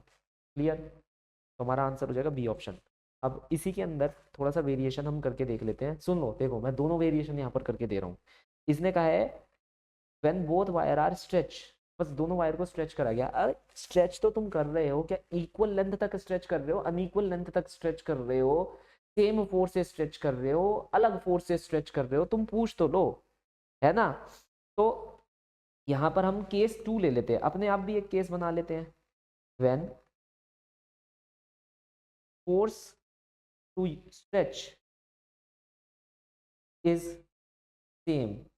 अब हमने यहाँ पर स्ट्रेच करने के लिए जो फोर्स रखी है वो सेम रखी है। देखो मैं दोनों क्वेश्चन यहाँ पर करके दिखा रहा हूँ क्योंकि दोनों ऑप्शन यहाँ अवेलेबल है मेरे पास, तो मैंने सोचा एक नया क्वेश्चन क्यों ना बना लिया जाए तुम लोगों के लिए। तो यहाँ पर मुझे ये देखने को मिल रहा है, एक सेकंड पेन गिर गया, तो यहाँ पर मुझे ये देखने को मिल रहा है, मैं ये बता रहा था तुम लोगों को कि भाई यहाँ पर तो दे दिया इसने सेम लेंथ, मान लो वो क्या देता, सेम फोर्स से हम चीज़ों को क्या कर रहे हैं, स्ट्रेच आउट कर रहे हैं, तब क्या वेरिएशन देखने को मिल जाता। अगर हम सेम फोर्स से करते, हमें पता है फोर्स का मतलब क्या होता है, के इंटू एक्स, ये ध्यान में रखना है, ठीक है, सेम फोर्स। अब इसका मतलब क्या है, जो एक्सटेंशन होता है वो क्या होता है, फोर्स अपॉन में फोर्स कांस्टेंट। अब वर्क डन का फॉर्मूला हाफ के एक्स स्क्वायर, तो ये जनरलाइज फॉर्मूला में लिख रहा हूँ यहाँ पर, तो ये हो जाएगा हाफ के एफ बाय के का whole, half F square by K, ठीक। अब वर्क डन वन निकालो, कितना हो जाएगा, मतलब वर्क डन जो है वो के इनवर्सली प्रोपोर्शनल है, तो work done one by work done two कितना हो जाएगा, टू के अपॉन में K, that will be equal to two, तो work done two will be equal to half of work done one, option number D correct हो जाएगा। तो आपको case देख लेना है, किस केस की बात कर रहा है, अगर सेम फोर्स की बात कर रहा है ये वाला केस हो जाएगा, अगर सेम लेंथ की बात कर रहा है, अप टू सेम लेंथ आप स्ट्रेचिंग कर रहे हो, तो ये वाला केस हो जाएगा। एक ही क्वेश्चन के दो अलग अलग variations. The longitudinal strain in the wire is 0.03, its Poisson ratio is 0.5, the lateral strain will be equal to, तो हमें पता है क्या होता है, lateral strain अपॉन में longitudinal strain, यही फॉर्मूला है, ये है 0.5। लेटरल इसने कितना दे रखा है, अच्छा वही निकालना है, let it be x, longitudinal हमारे पास कितना है 0.03, तो एक्स की वैल्यू कितनी आ जाएगी 0.03 मल्टीप्लाई 0.5। वो एक बात अलग है, हम जानते हैं कि कम बढ़ती चलती रहेगी, ये बढ़ेगा तो ये कम होगा, ये कम होगा तो ये बढ़ेगा, वो हम जानते हैं। तो खैर, जैसे अगरबत्ती नहीं होती, अगरबत्ती को हम मल रहे हैं तो लेंथ बढ़ रही है तो ट्रांसफर सेक्शन कम हो जाता है, और अगर अगर हम उसे ऐसे कम करने की कोशिश करेंगे, उसको लेंथ कम करेंगे तो ट्रांसफर सेक्शन बड़ा हो जाता है, तो ये तो चलते ही रहता है कंपनसेशन। तो हमारे पास यहाँ पर आंसर कितना आ रहा है, ये 0.03 multiply 0.5, that is answer will be this, 5 या 15, हाँ 0.015 will be the complete answer for the following problem. ठीक है, यहाँ तक I do think so clear होगा। अब ये क्वेश्चन हमसे क्या कह रहा है, the bulk modulus of an incompressible liquid will be equal to infinity. Simple सी बात है, कंप्रेस ही नहीं कर पाओगे तुम, डेल्टा वी की वैल्यू जीरो हो जाएगी। जब तुम कंप्रेस नहीं कर पा रहे तो डेल्टा वी जीरो हो गया, bulk modulus inversely proportional to volumetric strain, volumetric strain zero हो गया, बल्क मॉडुलस इन्फिनाइट हो जाएगा। The stress versus strain curve for the wires of the two material A and B are as shown in the following figure. If YB and YB are the young moduli of the, हे भगवान, YA and YB the young moduli of the material, then इन दोनों में से क्या relation सही होगा। देखो young modulus जो होता है वो टेन थीटा पर डिपेंड करता है हमारा, मतलब स्लोप ऑफ द कर्व पे डिपेंड करता है, तो हम यहाँ पर क्या कहेंगे, Young modulus of A upon में Young modulus of B, that is tan 60 degree upon में tan 30 डिग्री। ठीक है, स्ट्रेस स्ट्रेन का कर्व है, तो जो भी हम एंगल बनाते हैं वो स्ट्रेन से बनाते हैं हमेशा। तो ये कितना आ जाएगा हमारे पास 60 डिग्री पर, ये हो गया √3, और ये हो गया हमारे पास 1/√3, दैट इज 3। तो Y A is equal to Y B, एक मिनट रुको, tan 30, हाँ सही तो है, ये ऊपर चला गया, तो वाई ए अपॉन में वाई बी करा, हाँ नहीं बिल्कुल ठीक है, तो मैंने लॉस तो नहीं कर दिया, 3 टाइम्स ऑफ वाई बी। तो हमारे पास यहाँ पर आंसर क्या बनकर आ रहा है, option number D, Y A is 3 times of Y B. Simple सा क्वेश्चन।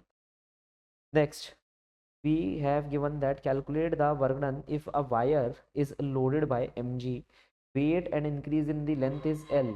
वर्क डन निकालना है। देखो मैं तो सिंपल तरीके से यहाँ पर लिख देता हूँ, stretching force multiply by the extension produce. Stretching force कितनी है mg, और एक्सटेंशन प्रोड्यूस कितना है l, तो हमारे पास आंसर कितना निकल कर गया, mgl/2, दैट इज हमारे पास ऑप्शन नंबर क्या हो गया, सी करेक्ट हो गया, खत्म। Okay, for a given material young modulus is 2.4 times than that of the modulus of rigidity, then the Poisson ratio will be equal to, simple सी बात है, मैं ये फॉर्मूला लिख दूंगा, सबको याद होना चाहिए हमारे पास। अब इसने बोला है कि यंग मॉडुलस जो है वो 2.4 टाइम्स है मॉडुलस ऑफ रिजिडिटी के, पॉइजन रेशियो बता दो। तो यहाँ पर हमारे पास पॉइजन रेशियो कितनी निकल कर आ जाएगी, 0.2 निकल कर आ जाएगी। ठीक है, तो answer will B 0.2। Next, cube of side 40 millimetre has its upper face displaced by 0.1 millimeter by a tangential force of 8 kilonewton. The shearing modulus will be equal to, क्या लिखेंगे shearing modulus में हम, अगर तुम ध्यान से देखोगे, एक मिनट मैं यहाँ पर बता देता हूँ, तुमने फोर्स लगाई, टेंजेंशियल फोर्स लग रही है, अ क्यूब ऑफ साइड 40 मिलीमीटर, एक क्यूब है 40 बाई 40 का है, डिस्प्लेस बाय 0.1, तुमने यहाँ पर जो स्ट्रेन प्रोड्यूस करा वो कितना प्रोड्यूस करा 0.1 का, टेंजेंशियल फोर्स लगाई 8 किलो न्यूटन की, तो शेयरिंग मॉडुलस कितना होगा, sharing modulus is the sharing stress upon में द शेयरिंग स्ट्रेन। तो हमने लिखा शेयरिंग स्ट्रेस कितना है 8 किलो न्यूटन, किस एरिया पर लग रहा है 40/40 इंटू 10⁻³ का होल स्क्वायर, अपॉन में the shearing strain, sharing strain क्या होता है, जो चेंज इन लेंथ हमारे पास निकल कर आई, मतलब ये एंगल फाई, ये एंगल फाई 0.1 अपॉन में 40 मिलीमीटर, ठीक है sir, and that will be equal to the shear modulus. तो यहाँ पर अगर हम देखें 40 से 40 गया, ठीक ये चला गया, 0.1 हमारे पास बच रहा है, ऊपर की तरफ आ जाएगा, 1 0 से 1 0 यहाँ कैंसिल आउट हो जाएगा, 4 दूनी 8 आ गया, तो 2 का फैक्टर आ रहा है हमारा, तो आंसर क्या हो जाएगा, ये होगा हमारा कंप्लीट आंसर। देख लीजिए सर कैलकुलेशन, वैल्यूज रखेंगे आंसर आ जाएगा। Spring is extended by 30 millimeter when a force of 1.5 Newton is applied to it. Calculate the energy stored in the spring when hanging vertically supporting a mass of 0.2 kg if the spring was instructed before applying the mass. मतलब बस यही पूछ रहा है कि कितनी spring energy हमारे पास यहाँ पर क्या हो जाएगी, स्टोर्ड हो जाएगी, है ना। एक्सटेंशन कितना है 30 मिलीमीटर इंटू, चलो 30 इंटू 10⁻³ तो 30 अपॉन में 1 2 3, ये हो गया। फोर्स कितनी लगा रहे हैं हम 1.5, तो डायरेक्टली लिख देता हूँ ना, इसने बस एनर्जी तो पूछी है वर्णन, वो कितना हो जाएगा 1/2 फोर्स एक्सटेंशन, फोर्स कितनी है 1.5 न्यूटन, और एक मिनट रुको, हम शायद कुछ गड़बड़ कर रहे हैं, वापस एक बार देख लेते हैं क्वेश्चन क्या कह रहा है फिर से। Spring is extended by 30 millimetre, जब इतनी फोर्स लगा दी, calculate the energy stored in the spring by the mass. तो हमें पता है क्या करना है, पहले वाले डेटा से आपको निकालना पड़ेगा स्प्रिंग कांस्टेंट। यस सर, क्योंकि ये कह रहा है जब इतनी फोर्स लगाओगे तो इतना एक्सटेंशन प्रोड्यूस होगा, लेकिन जब आप इतनी फोर्स लगा रहे हो, ये जब फोर्स लगाएगा तो कितना एक्सटेंशन प्रोड्यूस होगा, पहली बात है ये आपको नहीं पता, दूसरी बात है एनर्जी जो सेव होगी वो भी नहीं पता। तो हमने पहले क्या करा, हमने लिखा, हमने फोर्स लगाई 1.5, तो 1.5 will be equal to K into extension which is 0.03, ठीक है। तो के की वैल्यू आ रही है 1.5, 0.03 इंटू 100 टू 10, ये 0 से 0 कैंसिल, 3×15 मतलब 50। फिर क्या हुआ, हमने इसका यूज़ करा दूसरे केस में, जब आपने इतने किलो का मास लटका दिया तो हमने लिखा फोर्स इक्वल टू के x, 0.20 into 10, mass into gravity के, और एक्सटेंशन हमें प्रोड्यूस कितना हुआ यहाँ पर हमें नहीं पता, तो एक के की वैल्यू लगा लेना 50, तो इट विल बी 0.20, 50 इंटू 10, 0 से 0 कैंसिल कर दो, 0.20 अपॉन में 5, तो अब कितना एक्सटेंशन प्रोड्यूस हो गया 0.2 अपॉन में 5, क्लियर, ये लो। अब हमें बस एनर्जी निकाल लेनी है, तो एनर्जी कितनी निकल कर आएगी, हाफ इंटू के इंटू एक्स स्क्वायर, के की वैल्यू कितनी थी 50, तो कितना हो गई है हमारे पास 25 दूनी 50, 1/2, 0.2 0.2, इसे कैंसिल कर दिया 0.04, that is option number C will be the correct solution for the following problem. तो पहले केस में के की वैल्यू निकाल ली, दूसरे केस में एक्सटेंशन निकाल लिया एफ इक्वल टू के एक्स का यूज करते हुए, और तीसरे केस में हमने क्या करा, वैल्यू लगा दी फार्मूले की हाफ के एक्स स्क्वायर, क्योंकि कुछ भी चीज़ स्ट्रेच हो रही है तो स्प्रिंग की तरह काम करेगी करेगी, और फॉर ऑब्वियस रीजन हमारे पास तो यहाँ पर खुद साक्षात स्प्रिंग ही दे रखा है, तो हम यूज़ कर सकते हैं। ठीक है, फिर से बता देता हूँ कभी किसी को ना समझ आया हो, पहले के की वैल्यू निकाल लो स्प्रिंग कांस्टेंट की, स्प्रिंग कांस्टेंट के बाद दूसरे केस के अंदर एक्सटेंशन निकाल लो, एक्सटेंशन निकालने के बाद तुम्हारे पास एनर्जी जो दूसरे केस में सेव हुई है वो निकल कर आ जाएगी। On increasing the length by 0.5 millimeter, the steel wire of length 2 meter, the area of cross section 2 meter square, the force required will be। देखो इसने पूछा है कि मैं आपको सब कुछ दे रहा हूँ, बस आप फोर्स बता दो, तो फोर्स का फॉर्मूला कितना हो जाता है, यंग मॉडुलस ए इंटू स्ट्रेन प्रोड्यूस्ड अपॉन में द फोर्स इटसेल्फ, तो यहाँ पर यंग मॉडुलस कितना दे रखा है हमें 2.2 10 की पावर 11। एरिया कितना दे रखा है इसने हमारे को 2 मीटर का whole square. Change in length इसने कितनी दे रखी है 0.5 मिलीमीटर 10 की पावर -3। और फोर्स कितनी दे रखी है, अच्छा फोर्स ही तो निकालनी है, अरे उल्टा ही लिख दिया, कुछ गड़बड़ कर दी। तो ये हो गया था वाई ए, अच्छा यहाँ एल होगा ना, total length of the wire, यहाँ आ जाएगा 2। ठीक है, तो ये फॉर्मूला लगाएंगे हम, यही फॉर्मूला है, इसके अलावा तो कोई और फॉर्मूला है नहीं। इस फॉर्मूले को लगाएंगे तो ये वैल्यू आ जाएगी, इस वैल्यू को कैलकुलेट करेंगे तो हमारे पास आंसर क्या आ जाएगा, 2 से 2 कट जाएगा, 1.1 इंटू 10 की पावर, हाँ 1.1, अरे नहीं ये, अरे रुको रुको रुको, एक बार कैलकुलेट कर लेते हैं। ये 10 की पावर 11 दे रखा है मैंने तुम्हारे को, cross sectional area metre square में है तो उसमें कोई चेंज नहीं होगा। हाँ तो ये हो गया हमारे पास 10 नीचे गया, 10 की पावर 11 -4 इंटू 1.1, ये तो 7 4 11 आ रहा है, 7 का फैक्टर बन रहा है, कुछ गड़बड़ तो नहीं हो रही सर, देखना हो तो रही है। मुझे लग रहा है ये मिलीमीटर स्क्वायर में होगा सर, तभी ऑप्शन बनेगा। अगर ये मिलीमीटर स्क्वायर में होता ये कितना हो जाता 10 की पावर -6, ये -6 भी आ जाता फिर। ठीक है सर, आप ये मिलीमीटर में लेंगे, इसे मिलीमीटर में लेंगे, मीटर में नहीं लेंगे, वरना तो कोई आंसर बनेगा ही नहीं यहाँ पर हमारे पास। तो 6 3 9 9 2 11 है ना, 6 3 9 9 2 11, 5 दूनी 10, ये काट दो, 1.1 इंटू 10 की पावर 11 -9, 1.1 10 की power 2, that is option number D will be the correct solution for the following problem. Okay, ये होगा हमारा आंसर। तो ठीक है बच्चों, आज के लिए बस इतना ही। होपफुली सब ये सारे क्वेश्चन लगा लेंगे, इनसे इम्पोर्टेंट और कुछ नहीं था। तो will meet you in the next class, तब तक के लिए अच्छे से पढ़ते रहिएगा। Thank you.